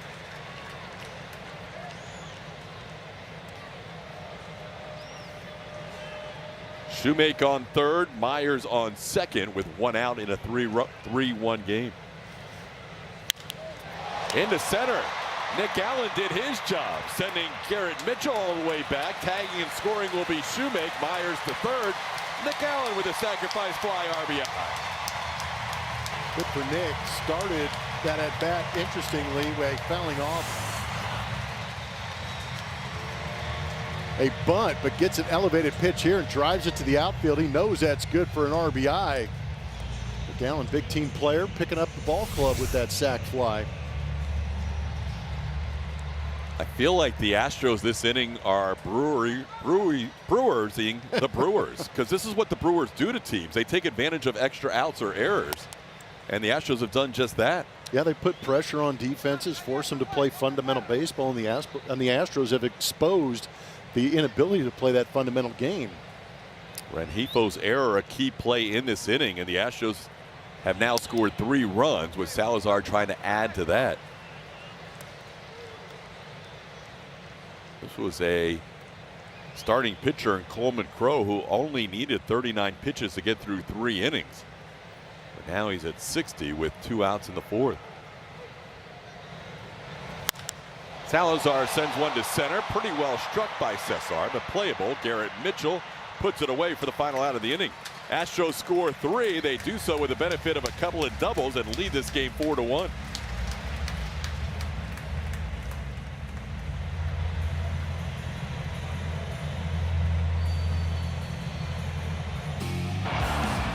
Cam. Some Texas size catches between He and Springer, very similar locations and huge plays in the game. Cam elevated, getting up over the wall, taking away a potential home run from Brandon Nimmo. George Springer picked up Tony Sick. What was interesting about George is that would have been a grand slam if he doesn't catch it. But he is a defensive runs saved machine, getting onto that list with 8. It would have been a walk-off slam back in the Springer robbery. Ooh. Cam continues to play outstanding defense. All those other outfielders, with the exception of Abreu, are center fielders. Or actually, there was one other guy on the list that wasn't a center fielder. But most of the defensive run saved metrics has center fielders in first place, and Cam, the only corner infielder with a high number in that category. With more on Cam's defense, let's check in with Lauren.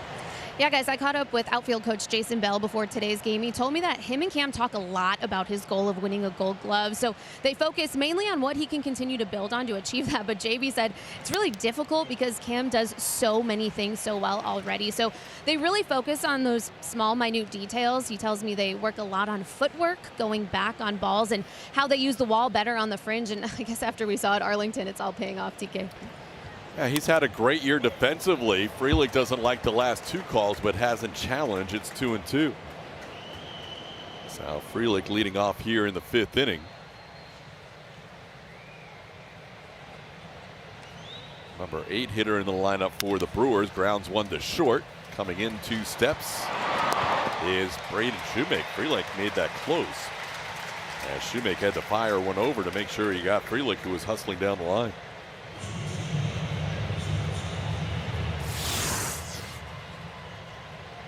Yeah, credit Frelick for hustling. Shoemake waiting, standing up, and had to throw a dart over there to make sure he got there in time. Here's David Hamilton. Hamilton hit one into the first row of the Crawford boxes his first time up for the only run so far for the Brewers. Getting back to Cam a little bit on the defense, you and I do a variety of different interviews throughout the course of the year where people ask us our opinions on the Astros, obviously, and people were starting to wonder, well, would it help out if Cam continues to struggle with him going down to the minor leagues and getting a chance to play every day? And I kept saying no, because what he offers you, even when he's struggling at the plate, is a well above average outfielder, and his defense is so stellar.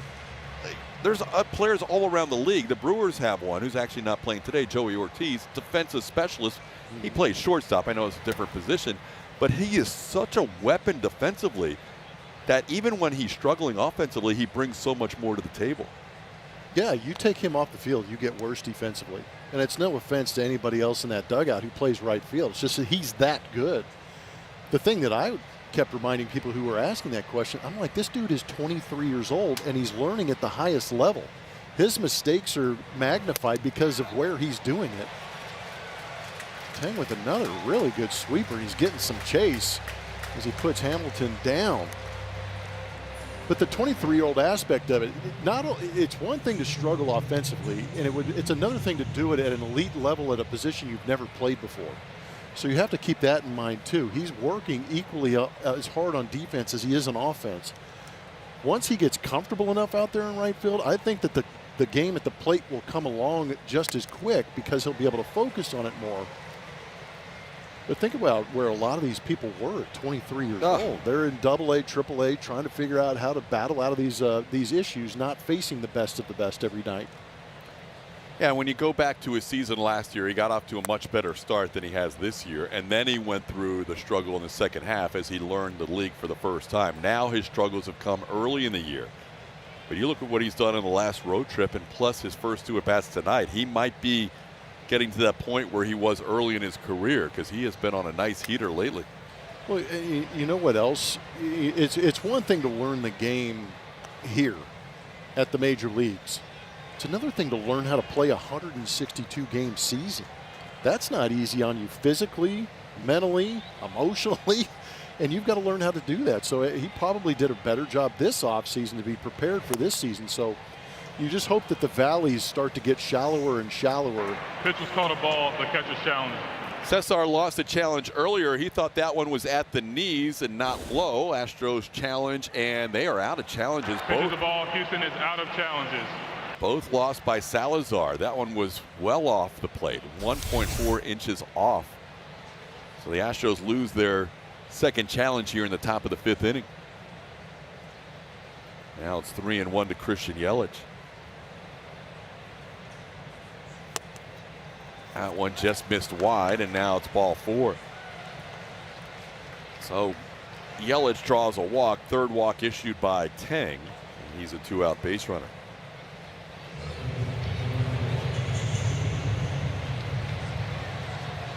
Cesar would like to have that challenge back.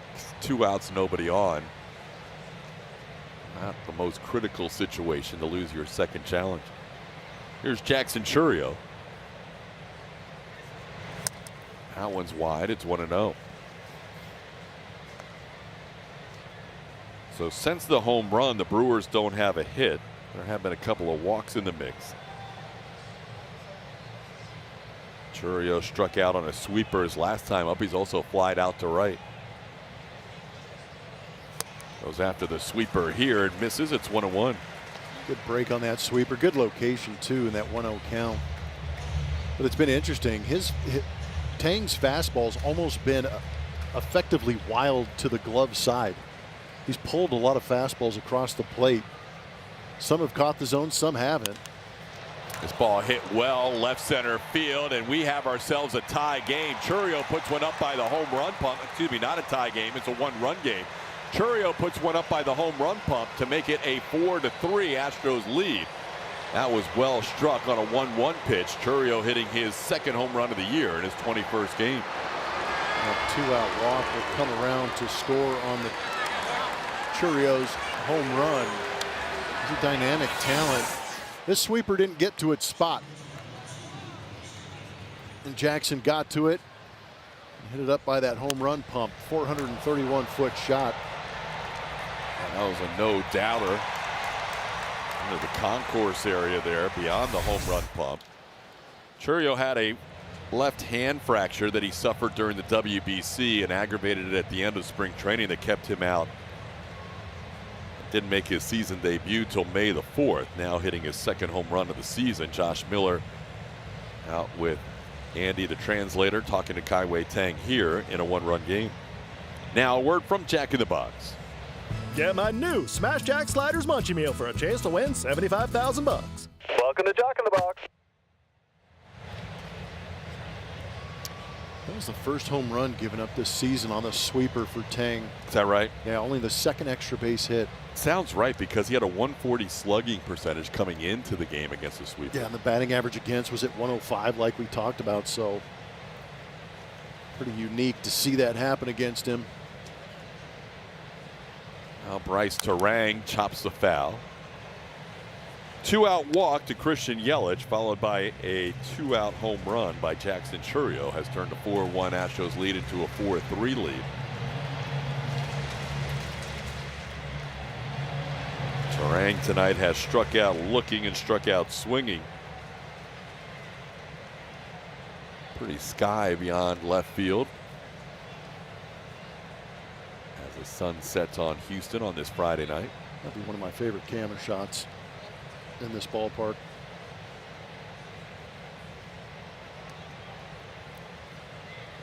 The roof will be open later on for fireworks tonight, Friday night fireworks.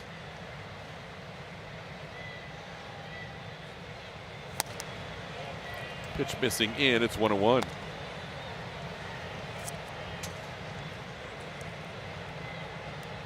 Tang allowing 3 runs, which matches the most he's allowed in any outing this year. Gave up 3 against the Reds on May the 10th. Some close misses, but again, the Astros don't have any challenges. It's 2-1. Tang, we mentioned last start, threw a career high 89 pitches. He's approaching that number now, so Stephen Okert beginning to loosen up. That one bouncing in there. Kai-Wei not happy with his landing spot on the mound. It's 3-1.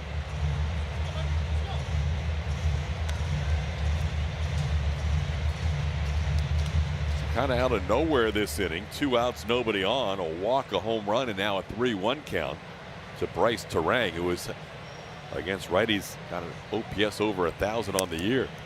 That's a strike, 3-2.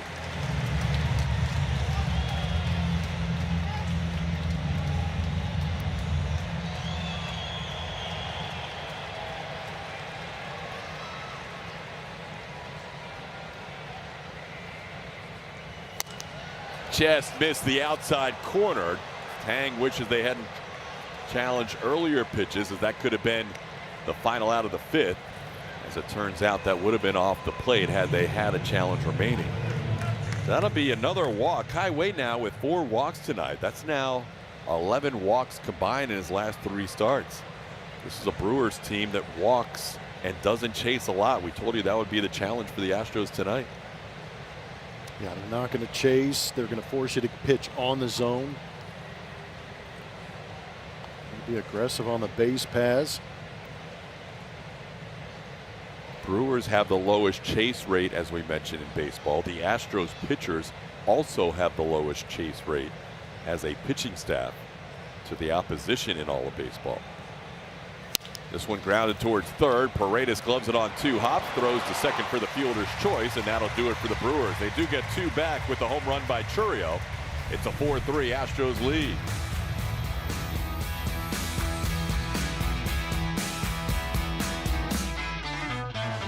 Aerial coverage of the Wire Cam is brought to you by our partners at Defy. Good look at the crowd here on a Friday night, welcoming the Astros back into town. Fireworks night after this game.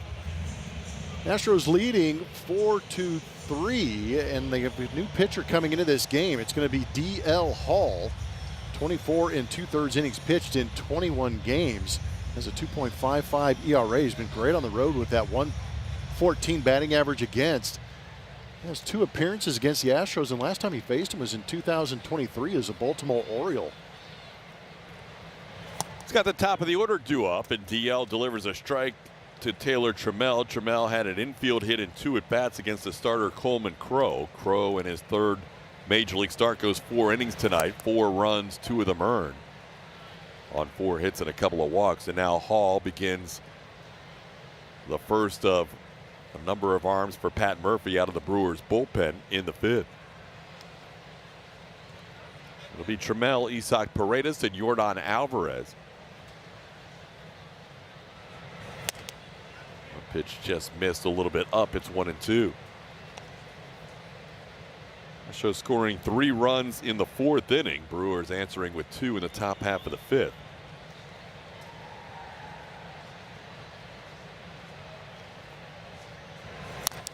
Little tapper foul.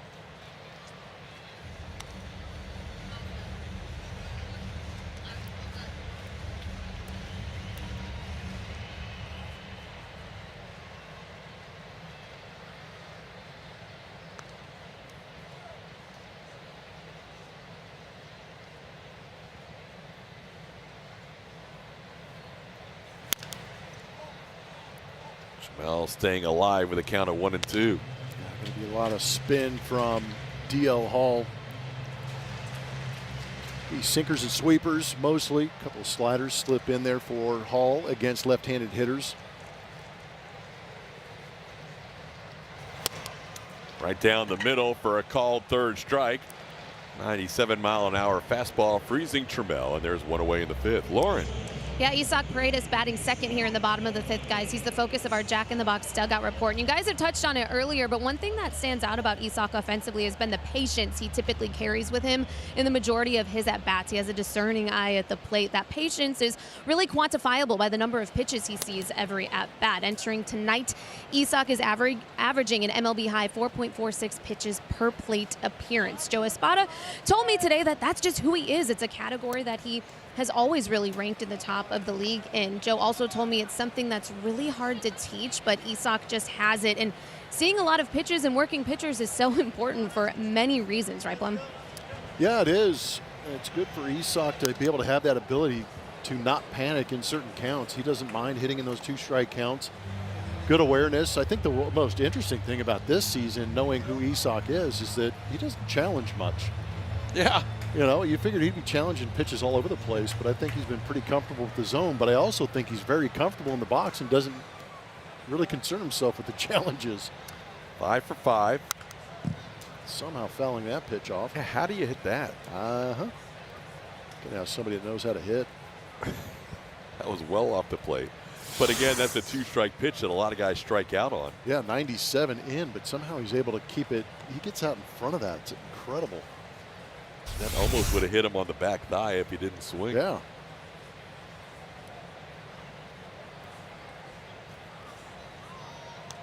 Isak down to the count here, 1-2. He has faced DL Hall twice in his career, but all the way back in 2022, and at both times he had longish at bats, a 7-pitch at bat and a 6-pitch at bat. This will be the 5th pitch in this sequence, and he will get the count to full yet again. On cue, the leader in pitches per plate appearance, having a lengthy at bat. Goes down on the changeup here. DL loves that changeup against righties. 2 away in the inning.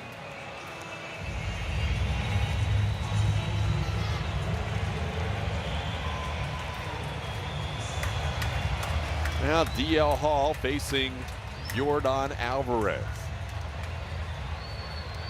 Yordan has lined out to center, 409 feet from home plate, then walked and scored a run his last time up. Takes a strike here on a 97-mile-an-hour fastball.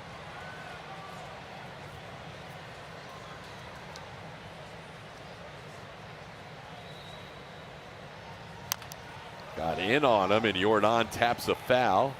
Or no, it's going to be a fair ball. Yordan's going to claim that hit his foot. Joe's looking for help from the other umpires. They're going to call Yordan out. Yordan's saying that hit my foot. Joe Espada's making the same contention.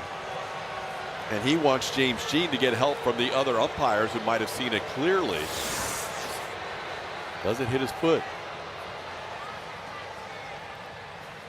Might have hit the calf after it hit the ground. That's a bummer for Yordan. He's Yeah. going to walk away without a chance to hit after he felt like that ball grazed him on the leg on the way up the line. It started in foul territory, ended up in fair territory for out number 3.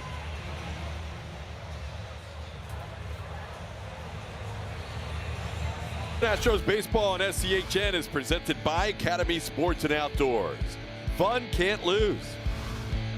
By Jack in the Box, Jack's new Smash Jack Sliders Munchie Meal with a chance to win the $75,000 prize for Jack's 75th anniversary.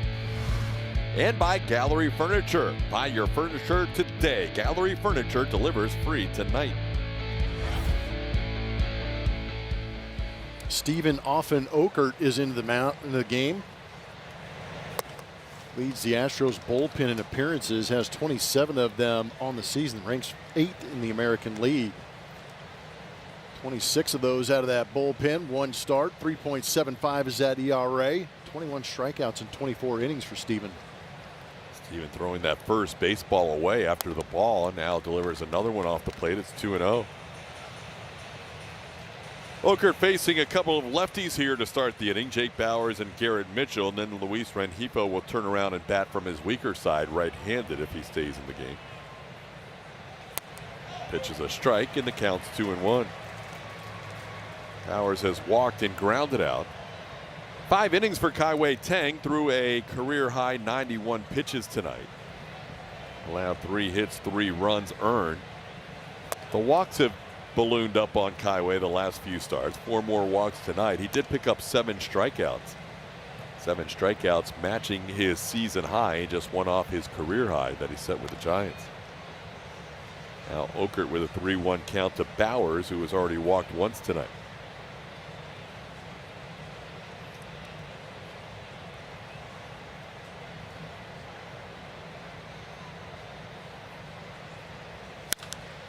In the air, left field, pretty deep. Trammell in that corner by the out-of-town scoreboard puts it away for the first out. On Monday night, we have a special edition of Rockets All Access celebrating the return of the Houston Comets. Craig Ackerman talks with Comets Hall of Fame player Tina Thompson and head coach Van Chancellor, and we cover the fan reaction to the team returning. Tune in at 6:30 on SCHN and SCHN Plus. That will be exciting. Get the Comets back. They're back. Karen Mitchell, the batter. Mitchell has singled and drawn a walk. Oh, clipped him on the way to the backstop. That's going to be a hit by pitch, I believe. Yes, James Jean said it did hit him. So Oker lost control of that pitch and issues a hit batter. There's a slider that just slipped out of the hand and headed towards the shoulder blade and clipped that right scap of Mitchell. Well, Mitchell on base for the third time tonight. 3 different ways: a single, a walk, and a hit by pitch. Now Luis Rengifo bats. Rengifo takes one down and in for ball 1. Rengifo, a switch hitter, went 0 for 2 left-handed against Kai Wei Tang. As a right-hand hitter on the season, Rengifo hitting 143, 9 for 63. Takes a strike here. It's 1-1.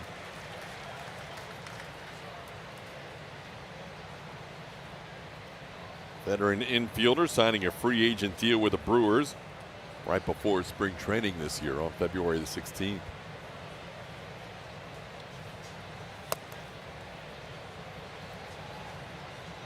Down and in, 2-1.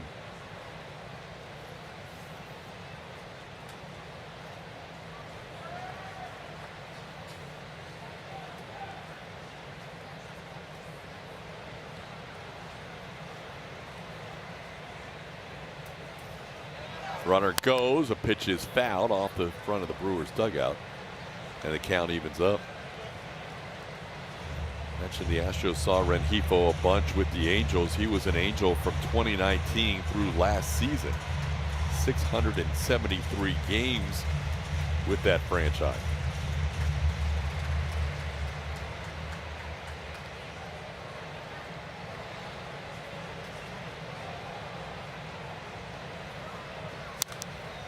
Foul ball just above us.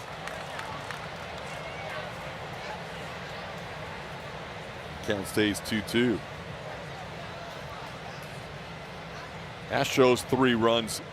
Excuse me. Astros 4 runs, 4 hits. Brewers 3 runs, 3 hits tonight.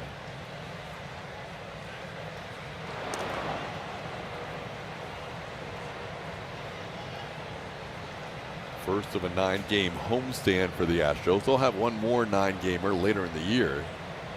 That'll be mid to late August. Runner goes, he's picked off. Walker throw to short, or to second rather, with Allen covering in time.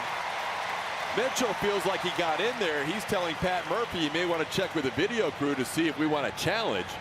For now, it's a pickoff of 1-3-4. Got it going first move. No challenge coming from the Brewers. Will beats him, and a quick tag by Allen gets him. Good execution. That's some of that fundamental defense you need to keep the Brewers off the base paths. Got to play clean against Milwaukee, and that was a good play by Walker and a good pickoff by Oker. Now swing and a foul tip caught by Salazar. The Brewers are done in the inning with that pickoff and strikeout. We head to the bottom of the 6th. It's 4-3 Astros.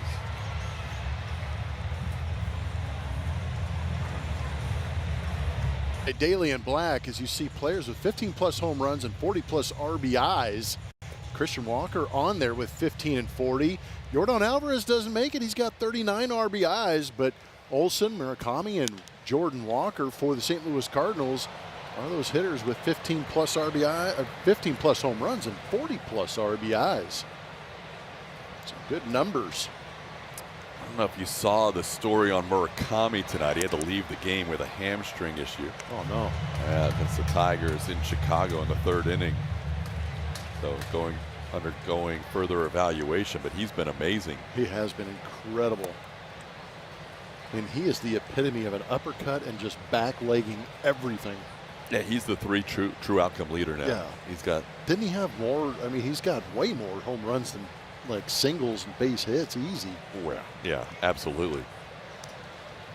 Christian leads off the inning with a 3-1 count as DL Hall's back out there for more work. Hall had a 1-2-3 inning, getting Trammell, Paredes, and Jordan in order. A couple of strikeouts and a ground ball that Jordan felt was fouled that ended up staying fair.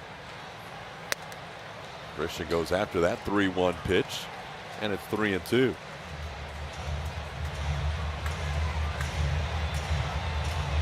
Walker's grounded out twice, once into a fielder's choice, and it would eventually come in to score a run.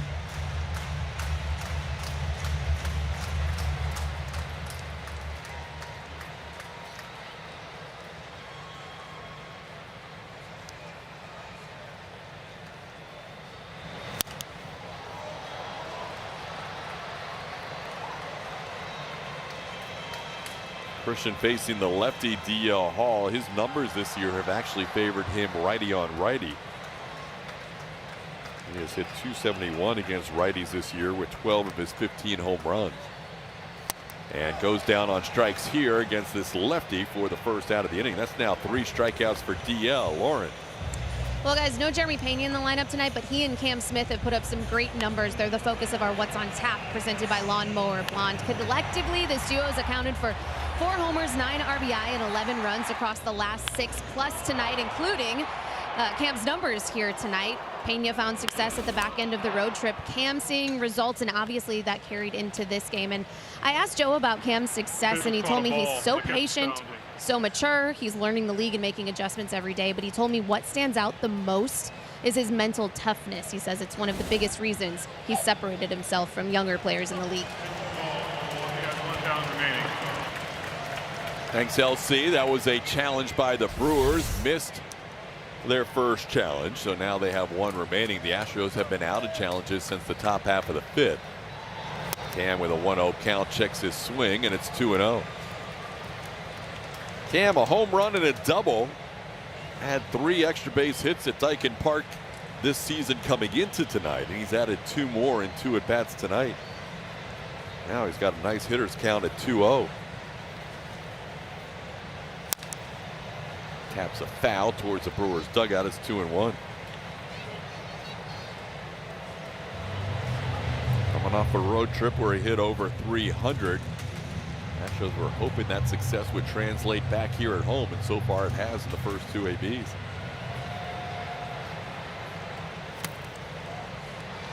It's down 3-1.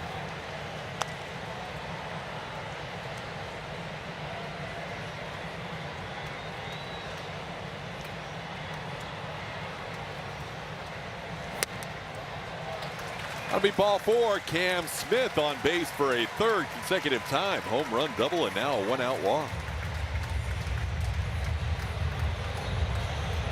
That's a quality at bat. Braden Shoemake doesn't get a lot of at-bats against left-hand pitching, but he's going to get a chance here against DL Hall.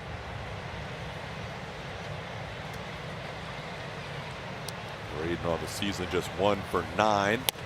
With a couple of strikeouts against lefties, takes a pitch up and in for ball 1. Shoemake has grounded out a couple of times tonight.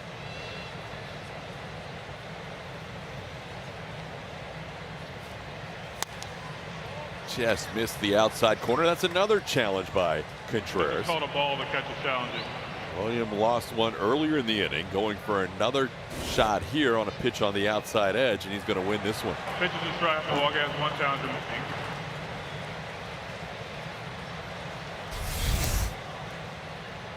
So the count evens up on Shoemake, 1-1.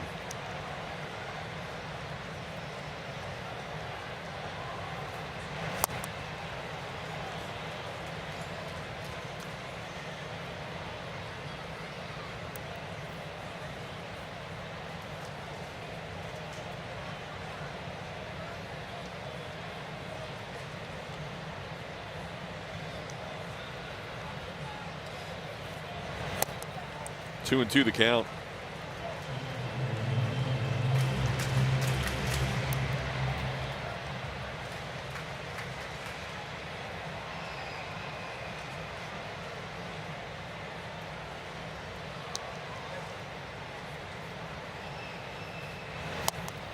Another close pitch. He is living on edges. It's now 3-2 to Shoemake. We'll see if the Astros take a chance and put Cam Smith in motion. Good quality at bat from Braden Shoemake, working this count to a 3-2 count, putting some pitches on Hall. Cam stays, and the pitch is off the plate. Ball 4. Shoemake draws his second walk of the season, the third walk of his big league career, and he waited out DL Hall on some close pitches.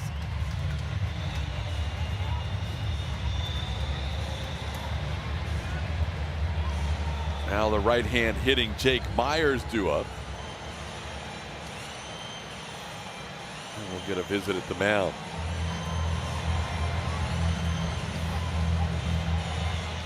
Now a word from Dairy Queen. Treat yourself to a summertime reward at DQ with our new breakfast treat collection.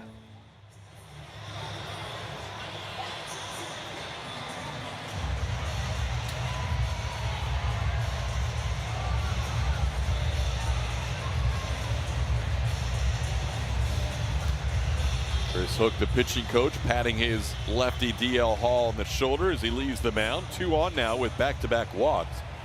And Jake Myers, the batter. Jake doubled to the wall and left his last time up, scoring a run to make it 3-1. Brewers have their bullpen going again. The right-hander Carlos Rodriguez loosening up. Jake takes a pitch off the plate, ball 1.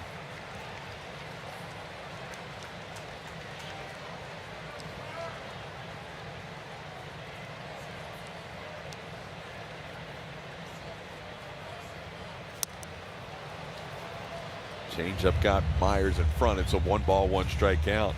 Looks like a tough changeup. Strong 8 to 10 mile an hour difference between the fastball and the changeup to these right-handed hitters. On the ground towards second.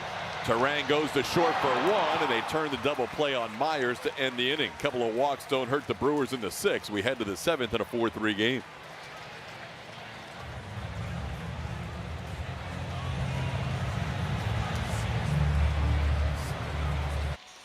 Best in Texas Power pitcher is driven by Ford.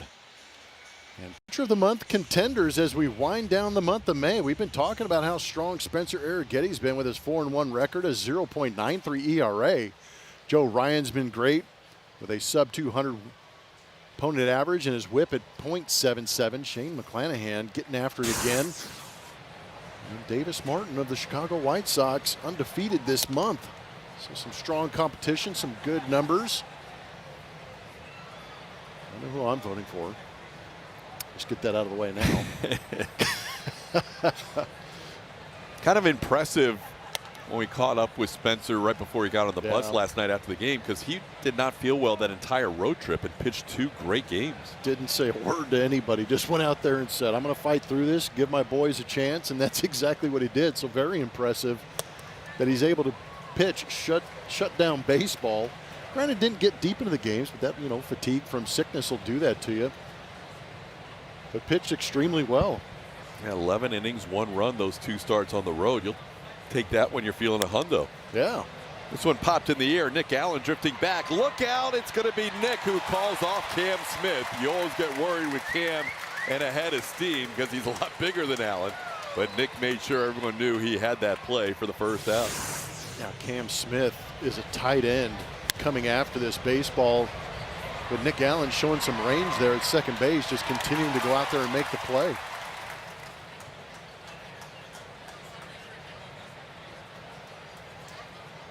So Oker with 4 outs now.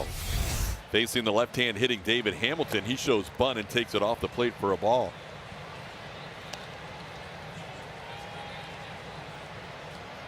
Oker hit a batter in the 6th inning and then picked him off. So he's faced the minimum so far through an inning and a third.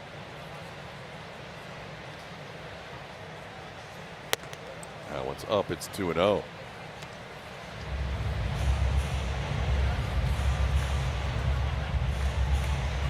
A lot of lefties in the lineup for the Brewers. You assume that Steven Okert and Brian King would be a big part of tonight's game.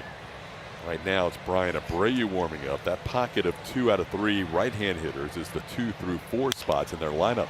This one into shallow right. Cam comes on and makes the catch. Hamilton retired for the second out of the inning.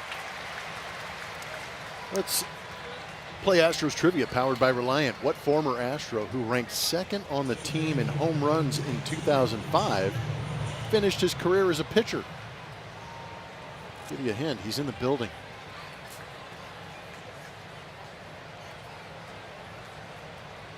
Now Christian Yelich, the batter. It's a good hint. He wasn't in the building last homestand. Nope. Yelich drew a walk, scored a run in front of the Jackson Churio home run his last time, and now he takes a strike. It's 1-1. A couple of veterans here. Steven Okert taking on Christian Yelich, lefty on lefty with 2 outs and the bases cleared. Little tapper first base side. Walker is going to get to the bag himself as he gloves it and beats Yelich to first. 1-2-3 inning for Okert. He faces the minimum in 2 innings and goes 2 innings for the first time this year. Astros lead 4-3. Time for the 7th inning stretch presented by Texas Mattress Makers.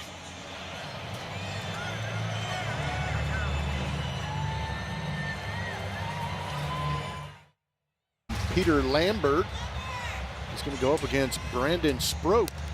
Lambert with a 3.79 ERA. Sproat trying to figure it out with a 5.84 ERA. That's tomorrow. Again, Saturday, we're going to get an earlier tee time. So check in. Coverage begins at 2:30 p.m. for that Saturday game. Gives you some mid-afternoon baseball so you can have a nice evening with the family here during summer. New pitcher into this ball game is going to be Grant Anderson.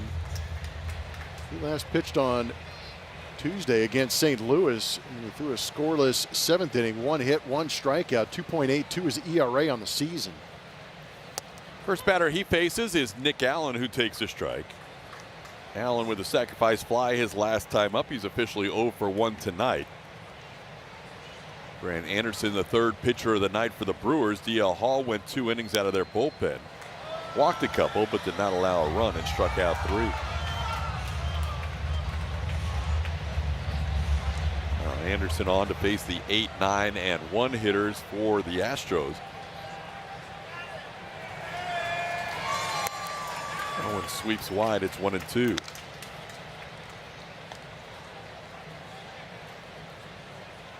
Allen went 5 for 10 on the recent road trip, including a game in Chicago where he was a perfect 4 for 4 in terms of reaching base, including his first home run in 2 years. This one hooked foul down the left field line. Stays 1-2 on Nick.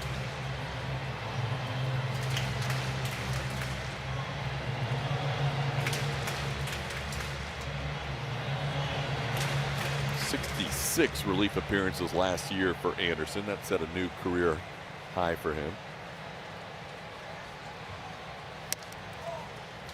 2-2 the count. Astros had Brian Abreu warming up last half inning. It looks like Abreu's just relaxing now and will start to warm up again if the Astros get to an out or 2. But he'll be the new pitcher in the 8th inning. That one's popped up.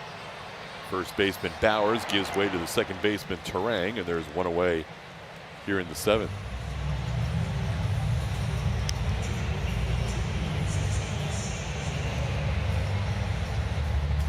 Now Abreu will resume his throwing as Cesar Salazar bats.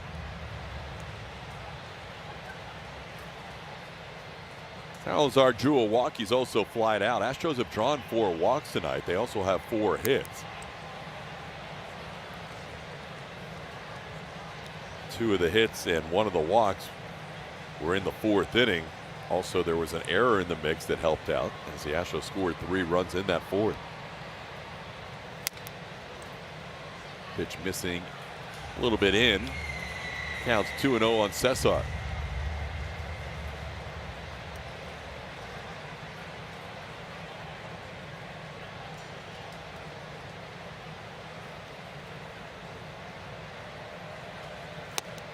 There's a strike.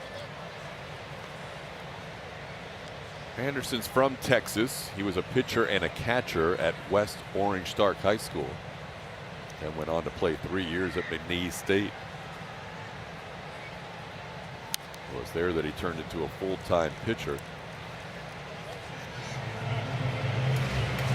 Grew up as an Astros fan. Now pitching against his former childhood team.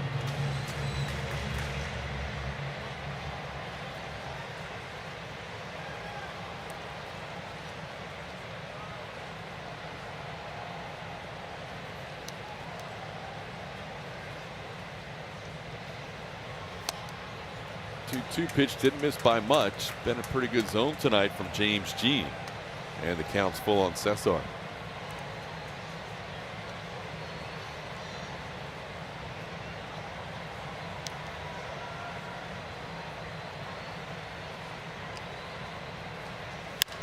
In the air, center field, playable.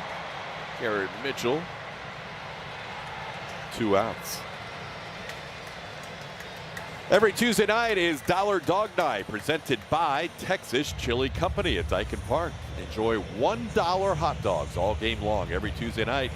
Throughout the season, visit astros.com/dollardogs to get your Dollar Dog Night tickets today. Pirates are in town for the next Dollar Dog Night on Tuesday. Here's Taylor Trammell. Trammell sends one into right center, playable for whoever wants it between Mitchell and Frelick. It's the center fielder Mitchell. That's a 1-2-3 inning for Grant Anderson. We head to the 8th inning. Astros leading by a run, 4-3.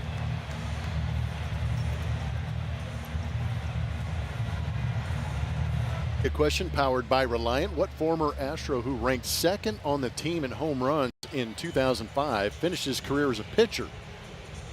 That Astro is Jason Lane. Basically the offensive coordinator for the Milwaukee Brewers. Jason Lane, third base coach for a while with Milwaukee, now moving on to the bench, helping things out, some strategies, some offense. Good ball player back in the day. Brian Abreu into this game as you see him on that first pitch off the outside corner. 20 games this season. He's been good in his last 11. He was good his last time out against Texas. Won an inning, had 2 strikeouts. This is going to be the challenge for Brian. We mentioned the Brewers come in as the team that swings the least and chases the least. And Abreu has a strike rate of just 54% on the year. That's the lowest amongst any American League reliever, and also the most walks in the major leagues at 23%. He started off Churio with a 3-0 count. Churio hitting a home run to make it a 1-run game back in the 5th inning. And that'll be a 4-pitch walk as that 4-seamer misses in. The tying run will be on first base here to start the 8th inning. Now Bryce Turang, the batter.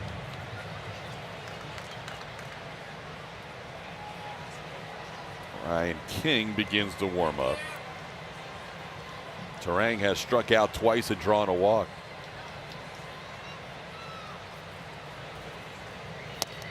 First pitch misses wide. That's 5 in a row off the plate. We'll draw a visit from Cesar Salazar.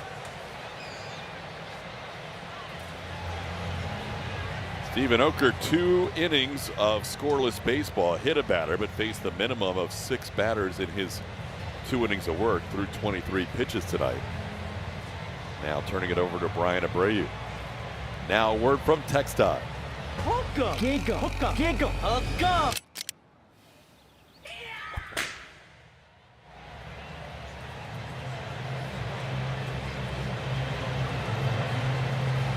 Abreu has been on a good run in terms of scoreless outings. 8 2/3 scoreless his last 9 appearances. There have been a few walks in the mix, but he's been able to work around trouble in those outings. So far tonight, he has not found the strike zone with the first 6 pitches. It's 2-0 to Turang. That's kind of the issue that plagued him early on this season.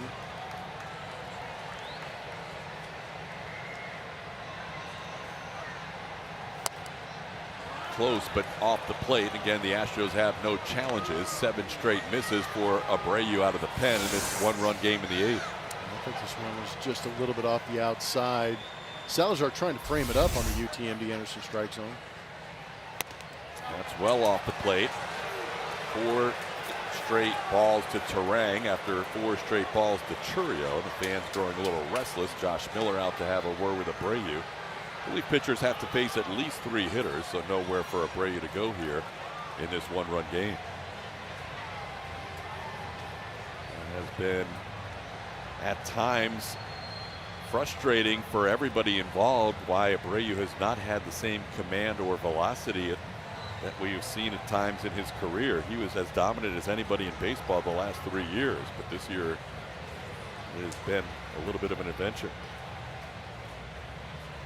Now 22 walks in 18 innings of work.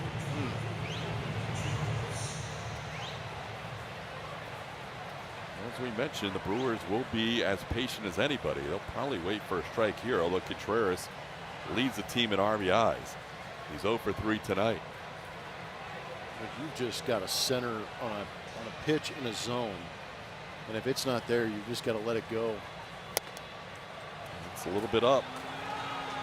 9 straight off the plate.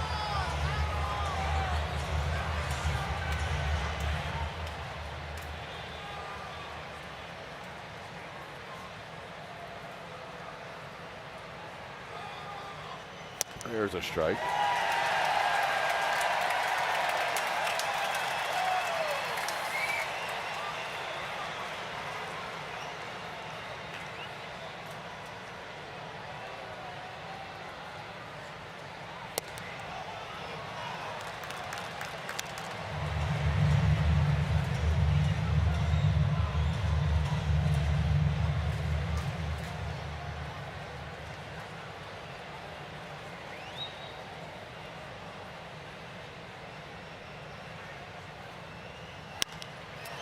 Popped him up into center field. Tagging at second is going to be Chourio. Jake Myers makes the catch. Chourio heading to third. Tying run now 90 feet away.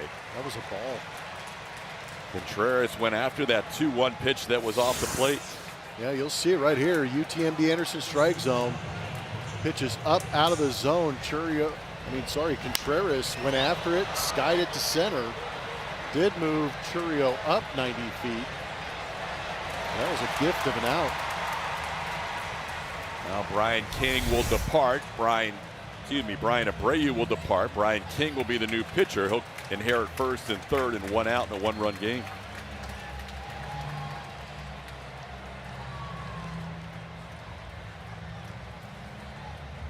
There you see the score. It is 4-3. The Astros clinging to that lead here in the top of the 8th with 1 out. Runners on the corners in a tough spot for Brian King to come into. It'll be his 22nd appearance. 3.04 is that ERA. He's got a couple of lefties back-to-back right here. You saw that number against lefties. He has been a reverse split guy the last couple of years, pitching better against righties than lefties. 278 average and 767 against lefties, and righties are hitting a meager 218 with a 601 against him. 2-0 the count to Bowers, who has had some hitters counts all night long. He has walked, grounded out, and flied out to left. Jackson Chourio tagged up on the fly ball by William Contreras. He's at third base with 1 out. There's also a runner at first, Bryce Turang. That one fouled the other way. It's 2-1.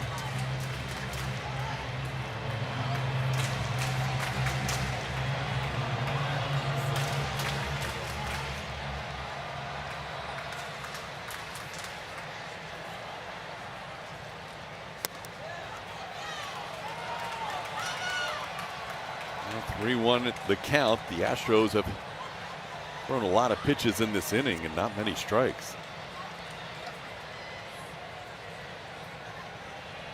2. Ground ball slowly hit. That will score the run. Making the out at first base is Nick Allen as he retires Bowers, but coming in to score Churio, and we're tied at 4 in the 8th.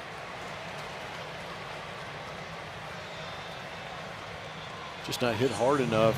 You could see Allen come charging in to maybe get the tag on Terang, but by the time he got to it, Terang was well on his way to second base. This game's tied up.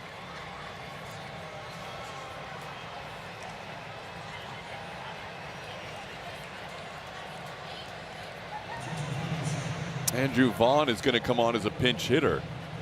So despite the reverse splits of Brian King, Pat Murphy would rather have a righty facing King here, as Vaughn will hit for the left-hand hitting Mitchell.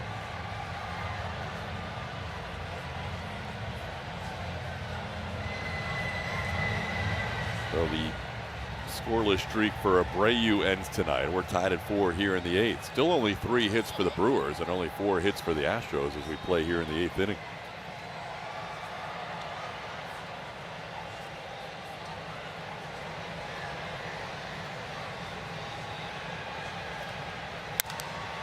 Vaughn pops one towards right field. Near the line is Cam Smith, puts it away for the final out of the inning.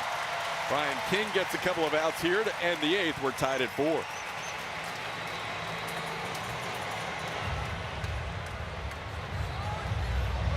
Of tonight's Chevy Stropel, who had the best combination offense-defense in that last road trip, and a landslide victory for Christian Walker with 81%. JP3 got 11%. Cam Smith with 8%, thanks to those who voted in tonight's Stropel. Christian will bat 3rd in the inning as he faces a new pitcher for the Brewers in the 8th. It's going to be left-hander Aaron Ashby coming into this game, as you see Christian Walker getting the scouting report on Ashby. 25 games, one of them being a start. 9-0 record, MLB win leader so far. 35 innings, 2.06 is that ERA. 49 strikeouts in 35 innings, but also maybe battling a little bit of wildness. 18 walks in that time. Be selective, be very picky, and go out there and get a pitch you can drive if you're the Astros. Good part of the lineup to have up. 2-3-4, Isaac Paredes, Yordan Alvarez, Christian Walker to face Ashby in this tie game in the bottom half of the 8th inning. First pitch is a looping curveball for a strike. It's 0-1.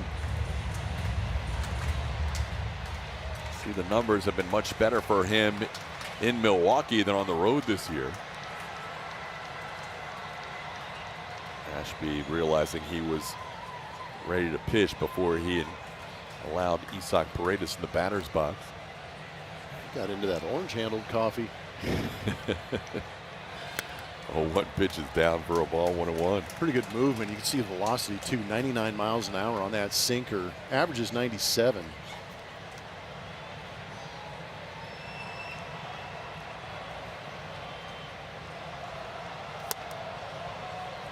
Close pitch, a little bit in, 2-1 to Isaac. Isaac looking for his first hit tonight, 0 for 3.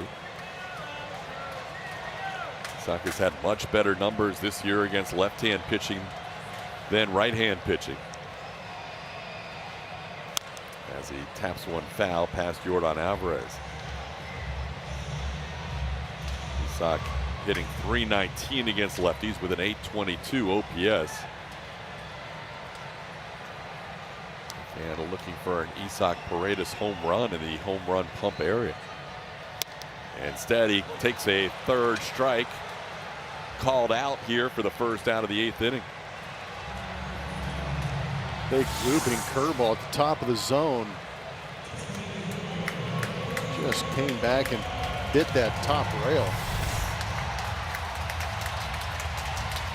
Now here he is, Yordan Alvarez.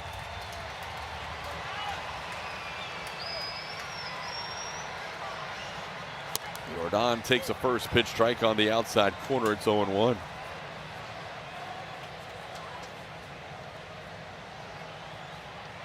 Yordan came into tonight with an 1131 OPS against lefties. Takes that one off the plate, 1-1.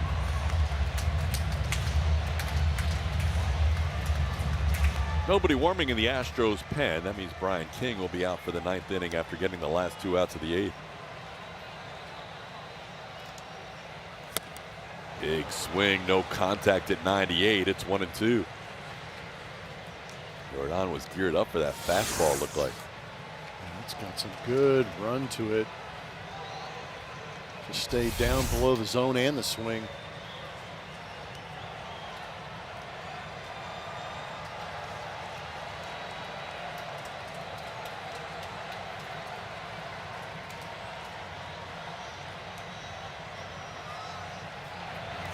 And he gets him with that slider.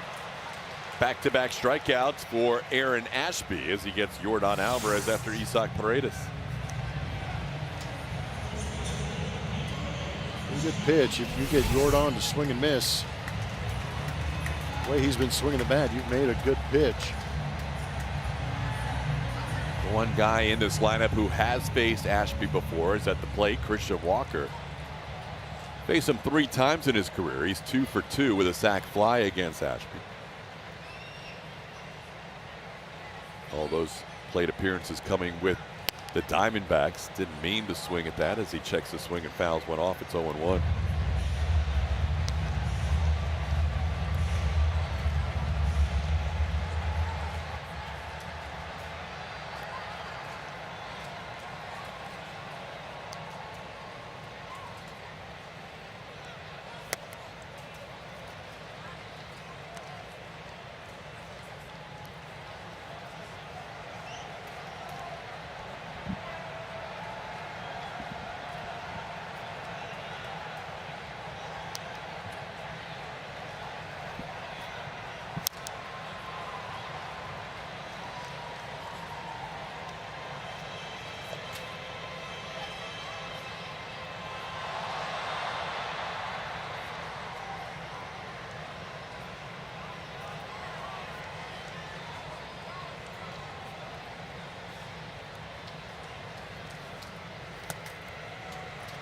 Counts 2-2 on Walker. Astros' last hit came in the 4th inning. The double by Jake Myers.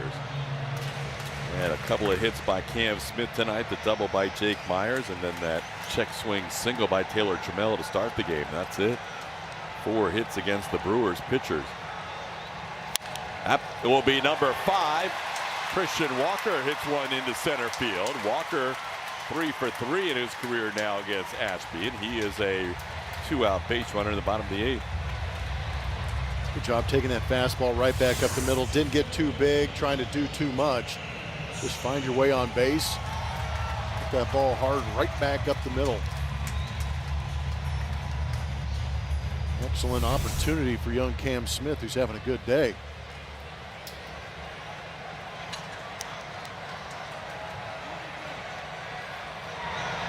Cam hits the ball on the ground to short. Played there by Hamilton to Terang on the fielder's choice to end the inning. We're going to head to the 9th in a 4-4 game.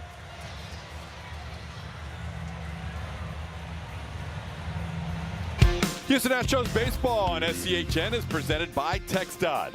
Buckle up day and night in every seat. Click it or ticket. By Steve Lee. Car or truck accident? Call attorney Steve Lee at 713-CALL-LEE. And by Chili's. Chili's Big Crispy 3 for Me, the best $10.99 you can eat. First pitch swinging is Luis Rengifo, lines one to right. 1 pitch and 1 out for Brian King here in the 9th.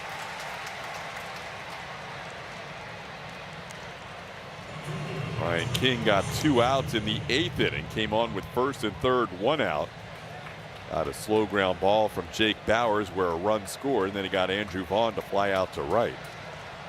Now facing the bottom third of the order, Sal Frelick taking a pitch for a ball. It's 1-0.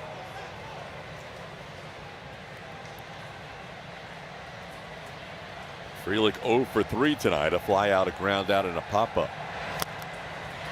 1-1 to count.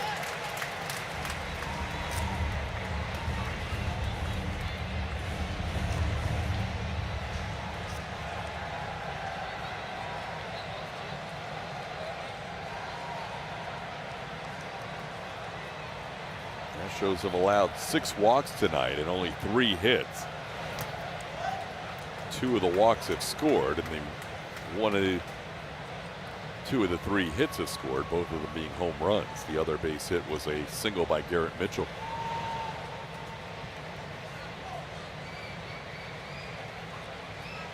Yeah, home runs in this ballpark are going to happen, but if you can limit them to solo home runs, you give yourself a chance. And just if we're going to nitpick, you go back to that 5th inning and that 2-out walk to Christian Yelich before the Churio home run. One kind of hurt a little bit. There's a strike, 3-2. Brady was in a tough spot right there, facing the heart of the Milwaukee Brewers lineup, not being able to find the plate. Through the middle, and that's hit number 4 for Milwaukee. Frelick on base with a 1-out single. Astros fans can now stream Space City Home Network directly with SCHN Plus. No cable or satellite needed. Log on to SCHNplus.com to purchase the app directly. Already have Space City Home Network? You can download the app to access the content at no additional cost. We're going to see another right-handed pinch hitter here for the Brewers against the lefty Brian King.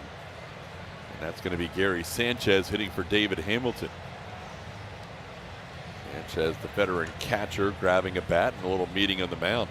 I don't think there's ever a case where King sees a righty pinch hitting and says, oh no, because he's so good against righties. And it creates a really tough angle with the fastball slider mix that he does have. But even in this analytic age, it's tough to get away from that righty-lefty matchup, isn't it?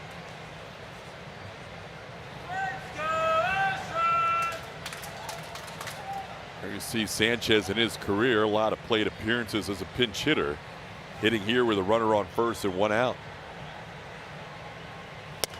Pitch is a little bit up, 1-0.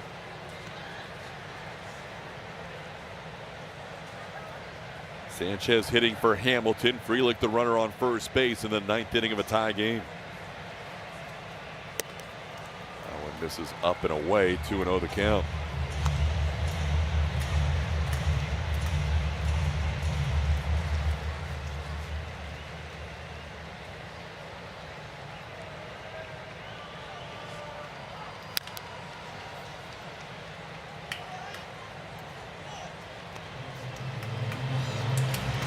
Sanchez signed with the Brewers as a free agent right before spring training, very similar to Luis Rengifo. Sanchez signing on February 14th.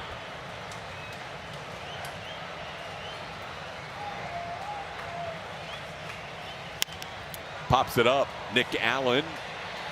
Plenty of time to get under. He'll drop, let it drop. That's a really heads-up play because now Gary Sanchez is your runner instead of Sal Frelick as he gets the second out on the fielder's choice. They're going to burn another player by bringing in a pinch runner. But that is a heads-up play. Frelick running better than Sanchez. And he almost got Sanchez to stop. He stopped almost running to first base. That would have been really interesting, but you get the speedier runner off. Sanchez has to go to first, and now Ortiz is pinch running. Ortiz would have probably been on to play short, but still at the time it was a heads-up play. Now the left-hand hitting Christian Yelich taking a strike. It's 0-1.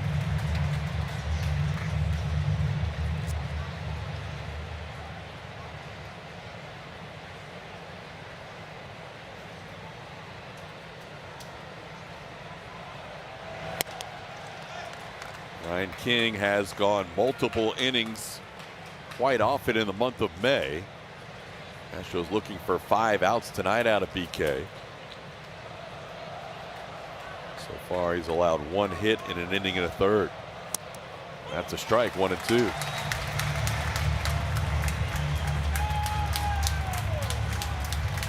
Astros will have their 6, 7, and 8 hitters due up in the 9th. King trying to keep the game tied at 4.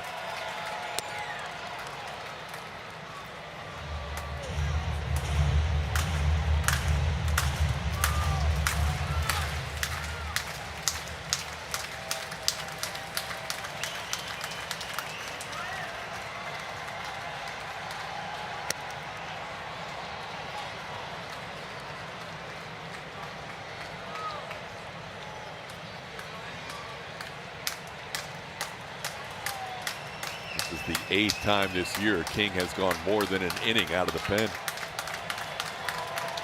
3-2 pitch. Tapper towards the middle, cut off by Shoemake. His throw on the money. And the Astros with a chance to walk it off in the bottom of the 9th. We're tied at 4. Braden Shoemake will lead things off.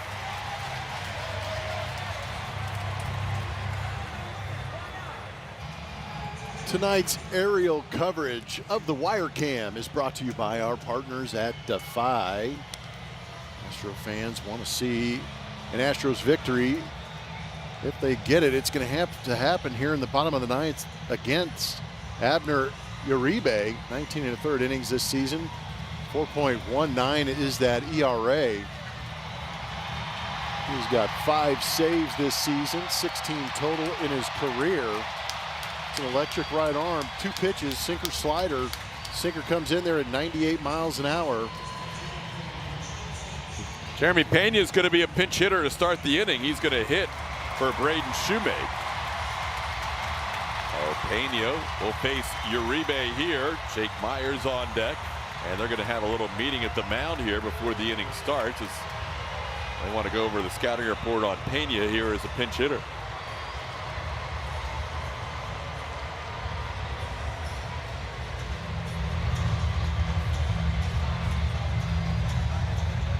Astros and Brewers tied at 4. Only 9 hits combined between the two teams.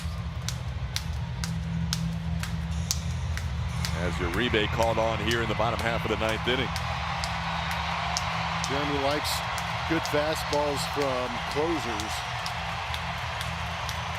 Going to get a good chance to see if he's ready for Uribe's. Jeremy Pena 1 for 5 in his career as a pinch hitter. Hasn't had a whole lot of opportunities. But he'll lead off here against Uribe in the 9th. Shoemake went 0 for 2 with a walk and a run scored. Guarding the line at third is Luis Rengifo as Jeremy takes a pitch up for ball 1. See the no doubles on the left side of the infield for Uribe and the Brewers with Rengifo on the line. Chases that slider. It's 1-1. It's all right. Now you're loose.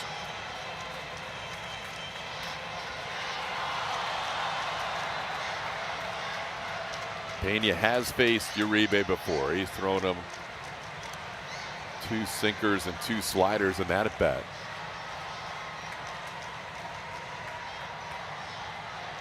And stays with a slider here. And JP down in the count 1-2.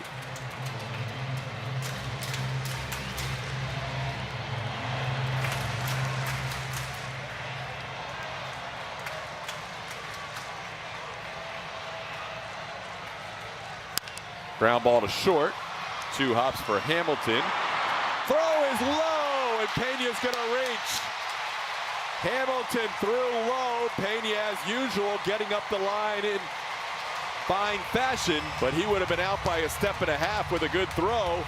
That could be a second costly error for the Brewers tonight. Yeah, I'm with you. That's just a routine 2-hopper.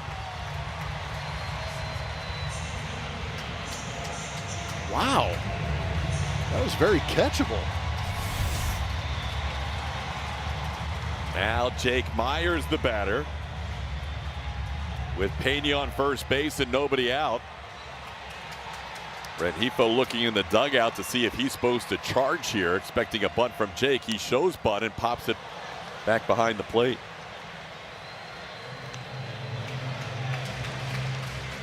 I thought that throw was way offline, but Bowers just couldn't come up with it. It's going to be an error on the shortstop.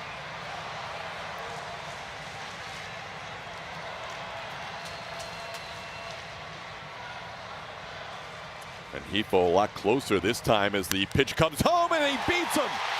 Rengifo came creeping in and Myers got it right past him.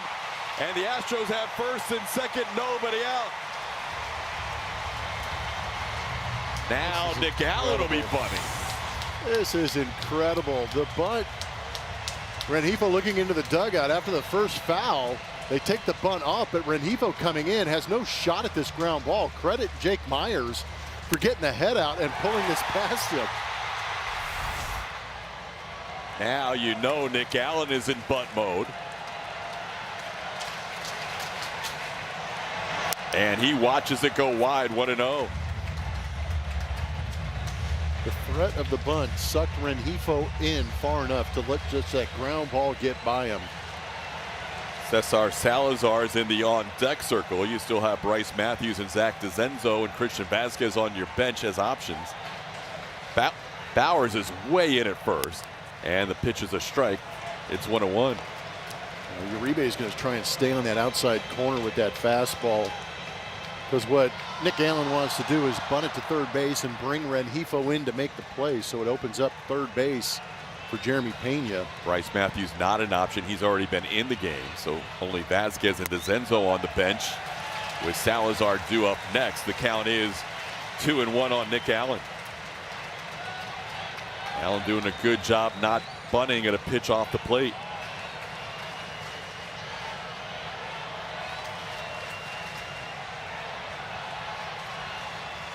Gets it down towards third. Tough play for Uribe. His throw is on the money. He threw a strike. Terang had to reach into the runner's lane. That was almost a bunt hit. Great job by Allen. So fundamentally sound. Everybody's got their role on a ball club. Nick Allen knows it and did a very good job right here. Bunted it right at third base.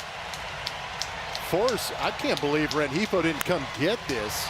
He hesitated and forced Uribe to go with a bare hand bullet over to the first base. That could have gone horribly wrong. Well, who's the Astros' best hitter with runners in scoring position? Christian Vasquez. That's who's pinch hitting for Cesar Salazar. Vasquez grabbing a bat. He will step in here with runners on second and third and one out as they go over the scouting report on Christian Vasquez. What you love about Vasquez and why he's been so good this season with runners in scoring position is the fact that he goes to the big part of the field, up the middle the other way. Now you've got the infield drawn in. That field gets even bigger. Outfield's got to be playing pretty shallow. Jeremy Pena, great speed at third. Jake Myers at second, one out. Astros looking for a walk-off.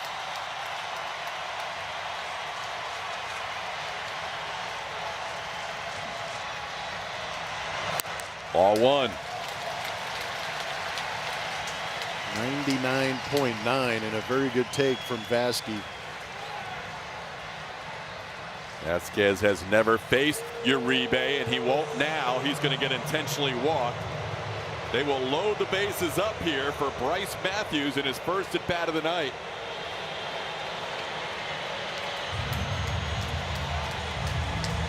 Bryce Matthews with the bases loaded and one out. The infield remains in here on Bryce.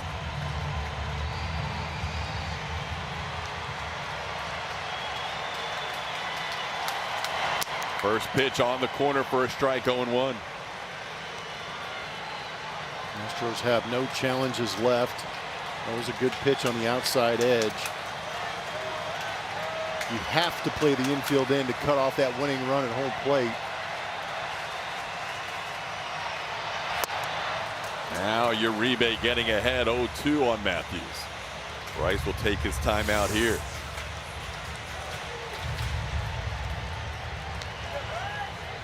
It's a power sinker. It's tough in these situations, but you've got to see that pitch up.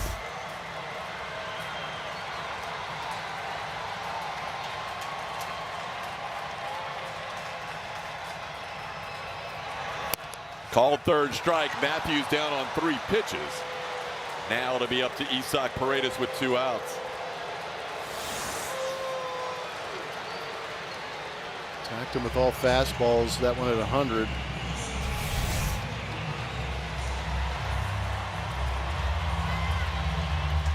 Isaac has 1 career plate appearance against Uribe, and he drew a walk against him. That was last year in Milwaukee. First pitch strike.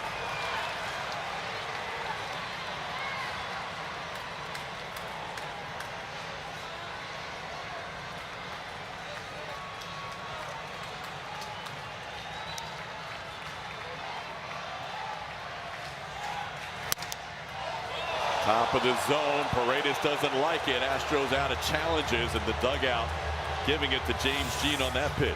Yeah, that pitch up out of the zone mentioned that they don't have any challenges left. Isak thought he did a good job. He doesn't challenge much, but if he had one, he would have done it right there.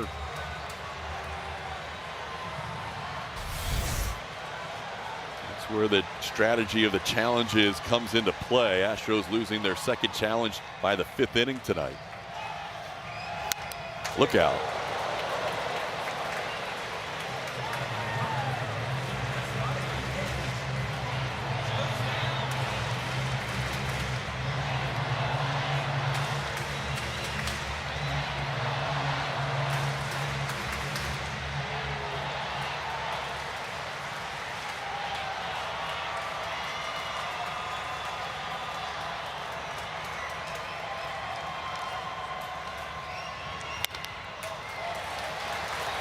One and two the count.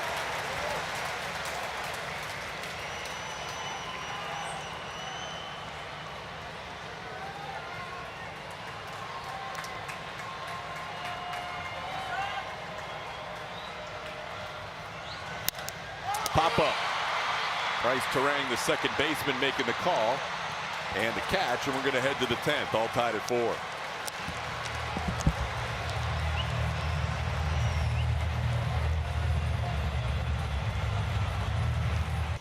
Back here at Daikin Park, we are headed to the 10th inning. We are tied 4 apiece between the Brewers and the Astros, and you can see the situation. Yelich making the last out in the 9th will be the Manfred man at second base. At bat will be Churro, and we found him. Alimber Santa into this game. Last time he was on the mound, it was his major league debut, and you talk about leverage situations. He helped complete the combined no-hitter against the Texas Rangers, going 2 innings. No hits, no runs, 1 strikeout. That strikeout finished off that game for the Astros. He's got himself a big spot here, and we've got a couple of defensive changes with a new catcher behind the plate in Christian Vasquez. You've got Jeremy Pena out there at shortstop as we start the top of the 10th.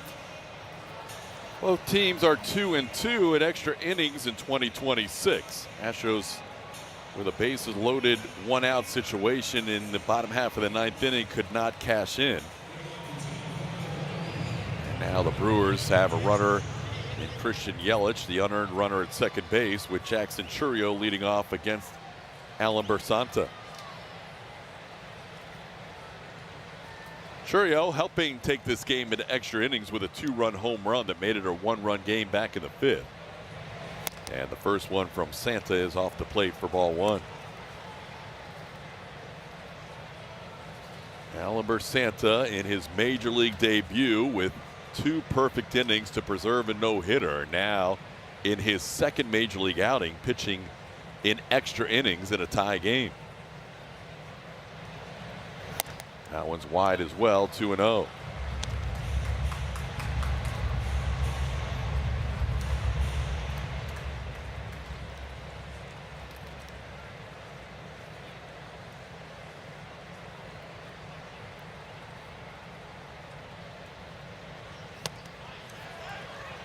Didn't miss by much. The count's 3-0 on Churro.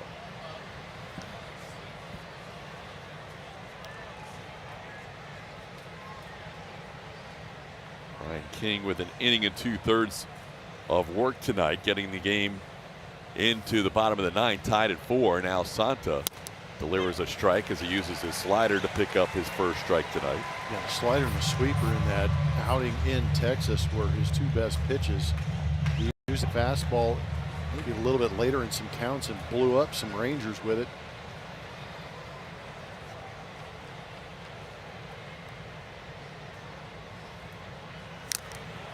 Now he's back to a full count after being down to Churro, 3-0.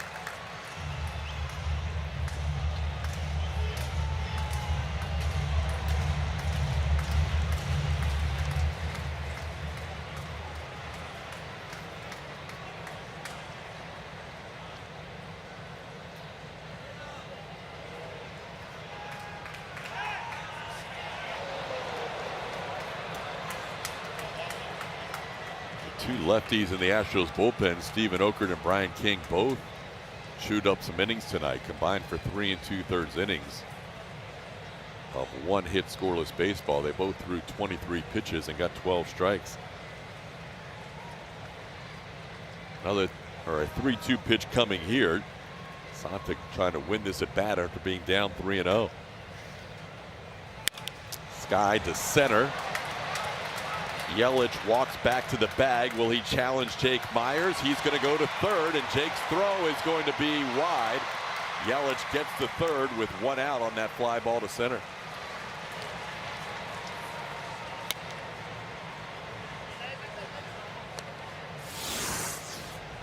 Yelich challenging Jake Myers out there in center field. See him go back and tag up on our wire cam. Puts his head down and beats it. Forces the infield in for Bryce Terang. Terang 2 strikeouts, 2 walks. Hits this ball to right, coming on Cam Smith. Makes the catch. Here comes Yelich. Here comes the throw. It will not be in time. Yelich with a head-first slide. That tag up from second base proves to be huge as the Brewers score a run in the 10th to make it 5-4.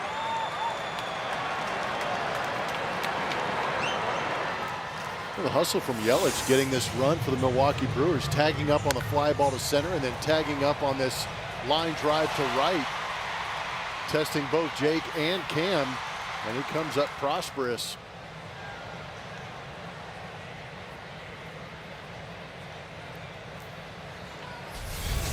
So now the base is cleared with 2 outs for William Contreras. First run allowed in Alan Bersanta's career. He still is not allowed a base runner. That's an unearned run, obviously, with the new rules that have been instituted recently, with the runner at second base being an unearned runner.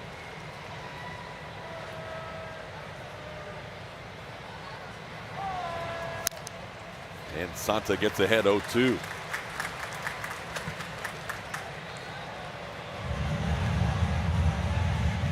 Astros down 5-4. That's the first time they have trailed in this game. They will have Yordan Alvarez due up to start the bottom half of the 10th inning. Santa delivers low for a ball, 1-2.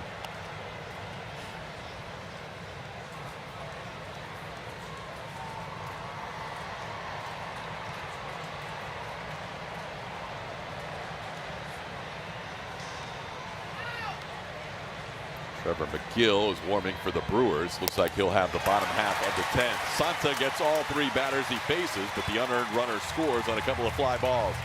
5-4, bottom of the 10th. Paredes will be on base for Yordan Alvarez, Christian Walker, and Cam Smith.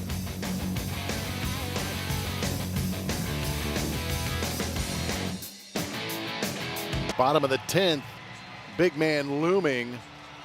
There will be a Manfred man at second base. First base will be open. The decision will be up to the Brewers as DeZenzo will be the base runner for Isaac Paredes, who finished that last inning. So DeZenzo at second base, Alvarez at the plate, Christian Walker waiting on deck. We're going to face a new pitcher out there. You're looking at big right-hander Trevor McGill coming into this game to make his 21st appearance. He's been good on the road as far as batting average, but overall a 4.74 ERA.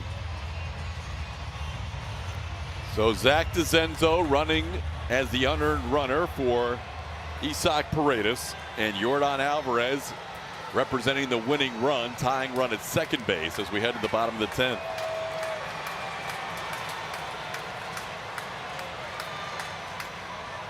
Yordan takes a fastball on the inside corner for a strike, 0-1.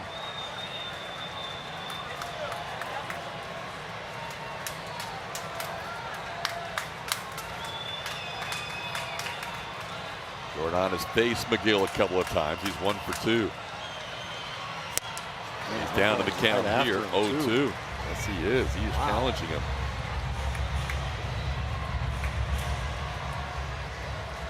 Yordan can end this with one swing.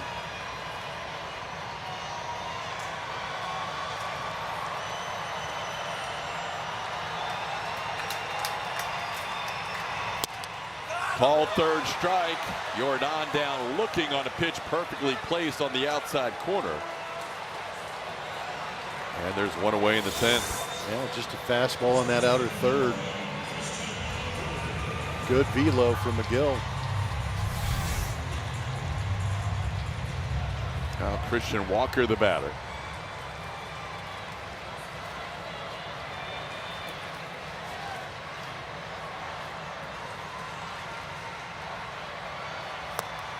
Pitches down for a ball, 1-0. You see the Astros don't have a challenge remain. Actually, it says they have one, but they do not. Extras. Oh, that's right. Yeah, the extra inning rule. What am I thinking? Oh, you're all right. Oh, it's foul back. It's 1-1. Yeah, if you have one or none left going into extra innings, you still get one if you have 0. You don't get to a second one if you had one remaining, like the Brewers.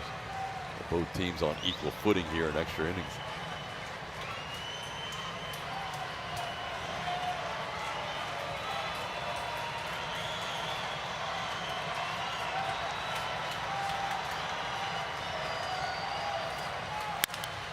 That's lofted down the right field line. Frelick near the corner. DeZenzo's going to tag. He'll get to third. So Zach now 90 feet away, but that's the second out of the inning. Big moment for Cam. Cam started the night with a home run. Second at bat, a double, driving in a run. Then he drew a walk. The only time he was retired was his last at bat on a fielder's choice. Facing Trevor McGill for the first time in his career.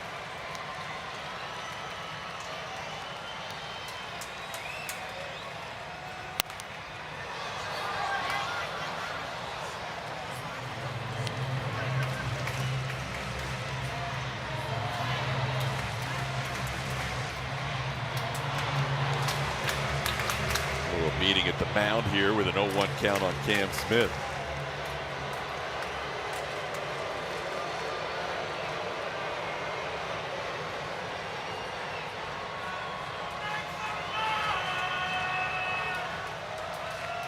Well, Gill does have 3 wild pitches on the season in 19 innings. Something Cody Parrish-Chica probably reminding Zach DeZenzo about to stay alive. Wide, 1-1.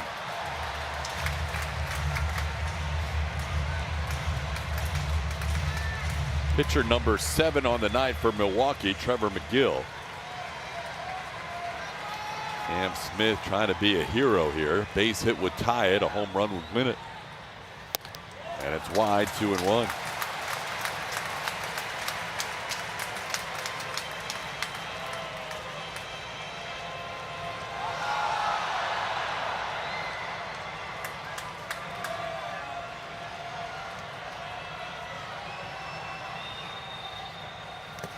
Try to hold up. That's a swing, says the first base umpire Eric Bacchus. It's 2-2.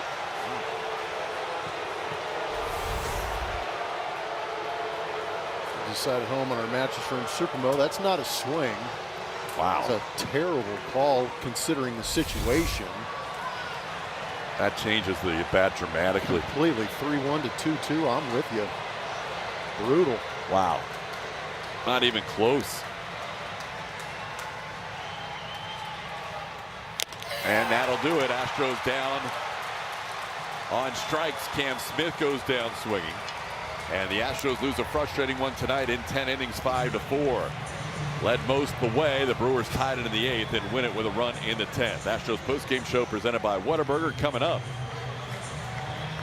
Kevin Eschenfelder and Brian Bogusevic are your hosts. Lauren Callender helping out with interviews in the Astros clubhouse. Postgame show is next.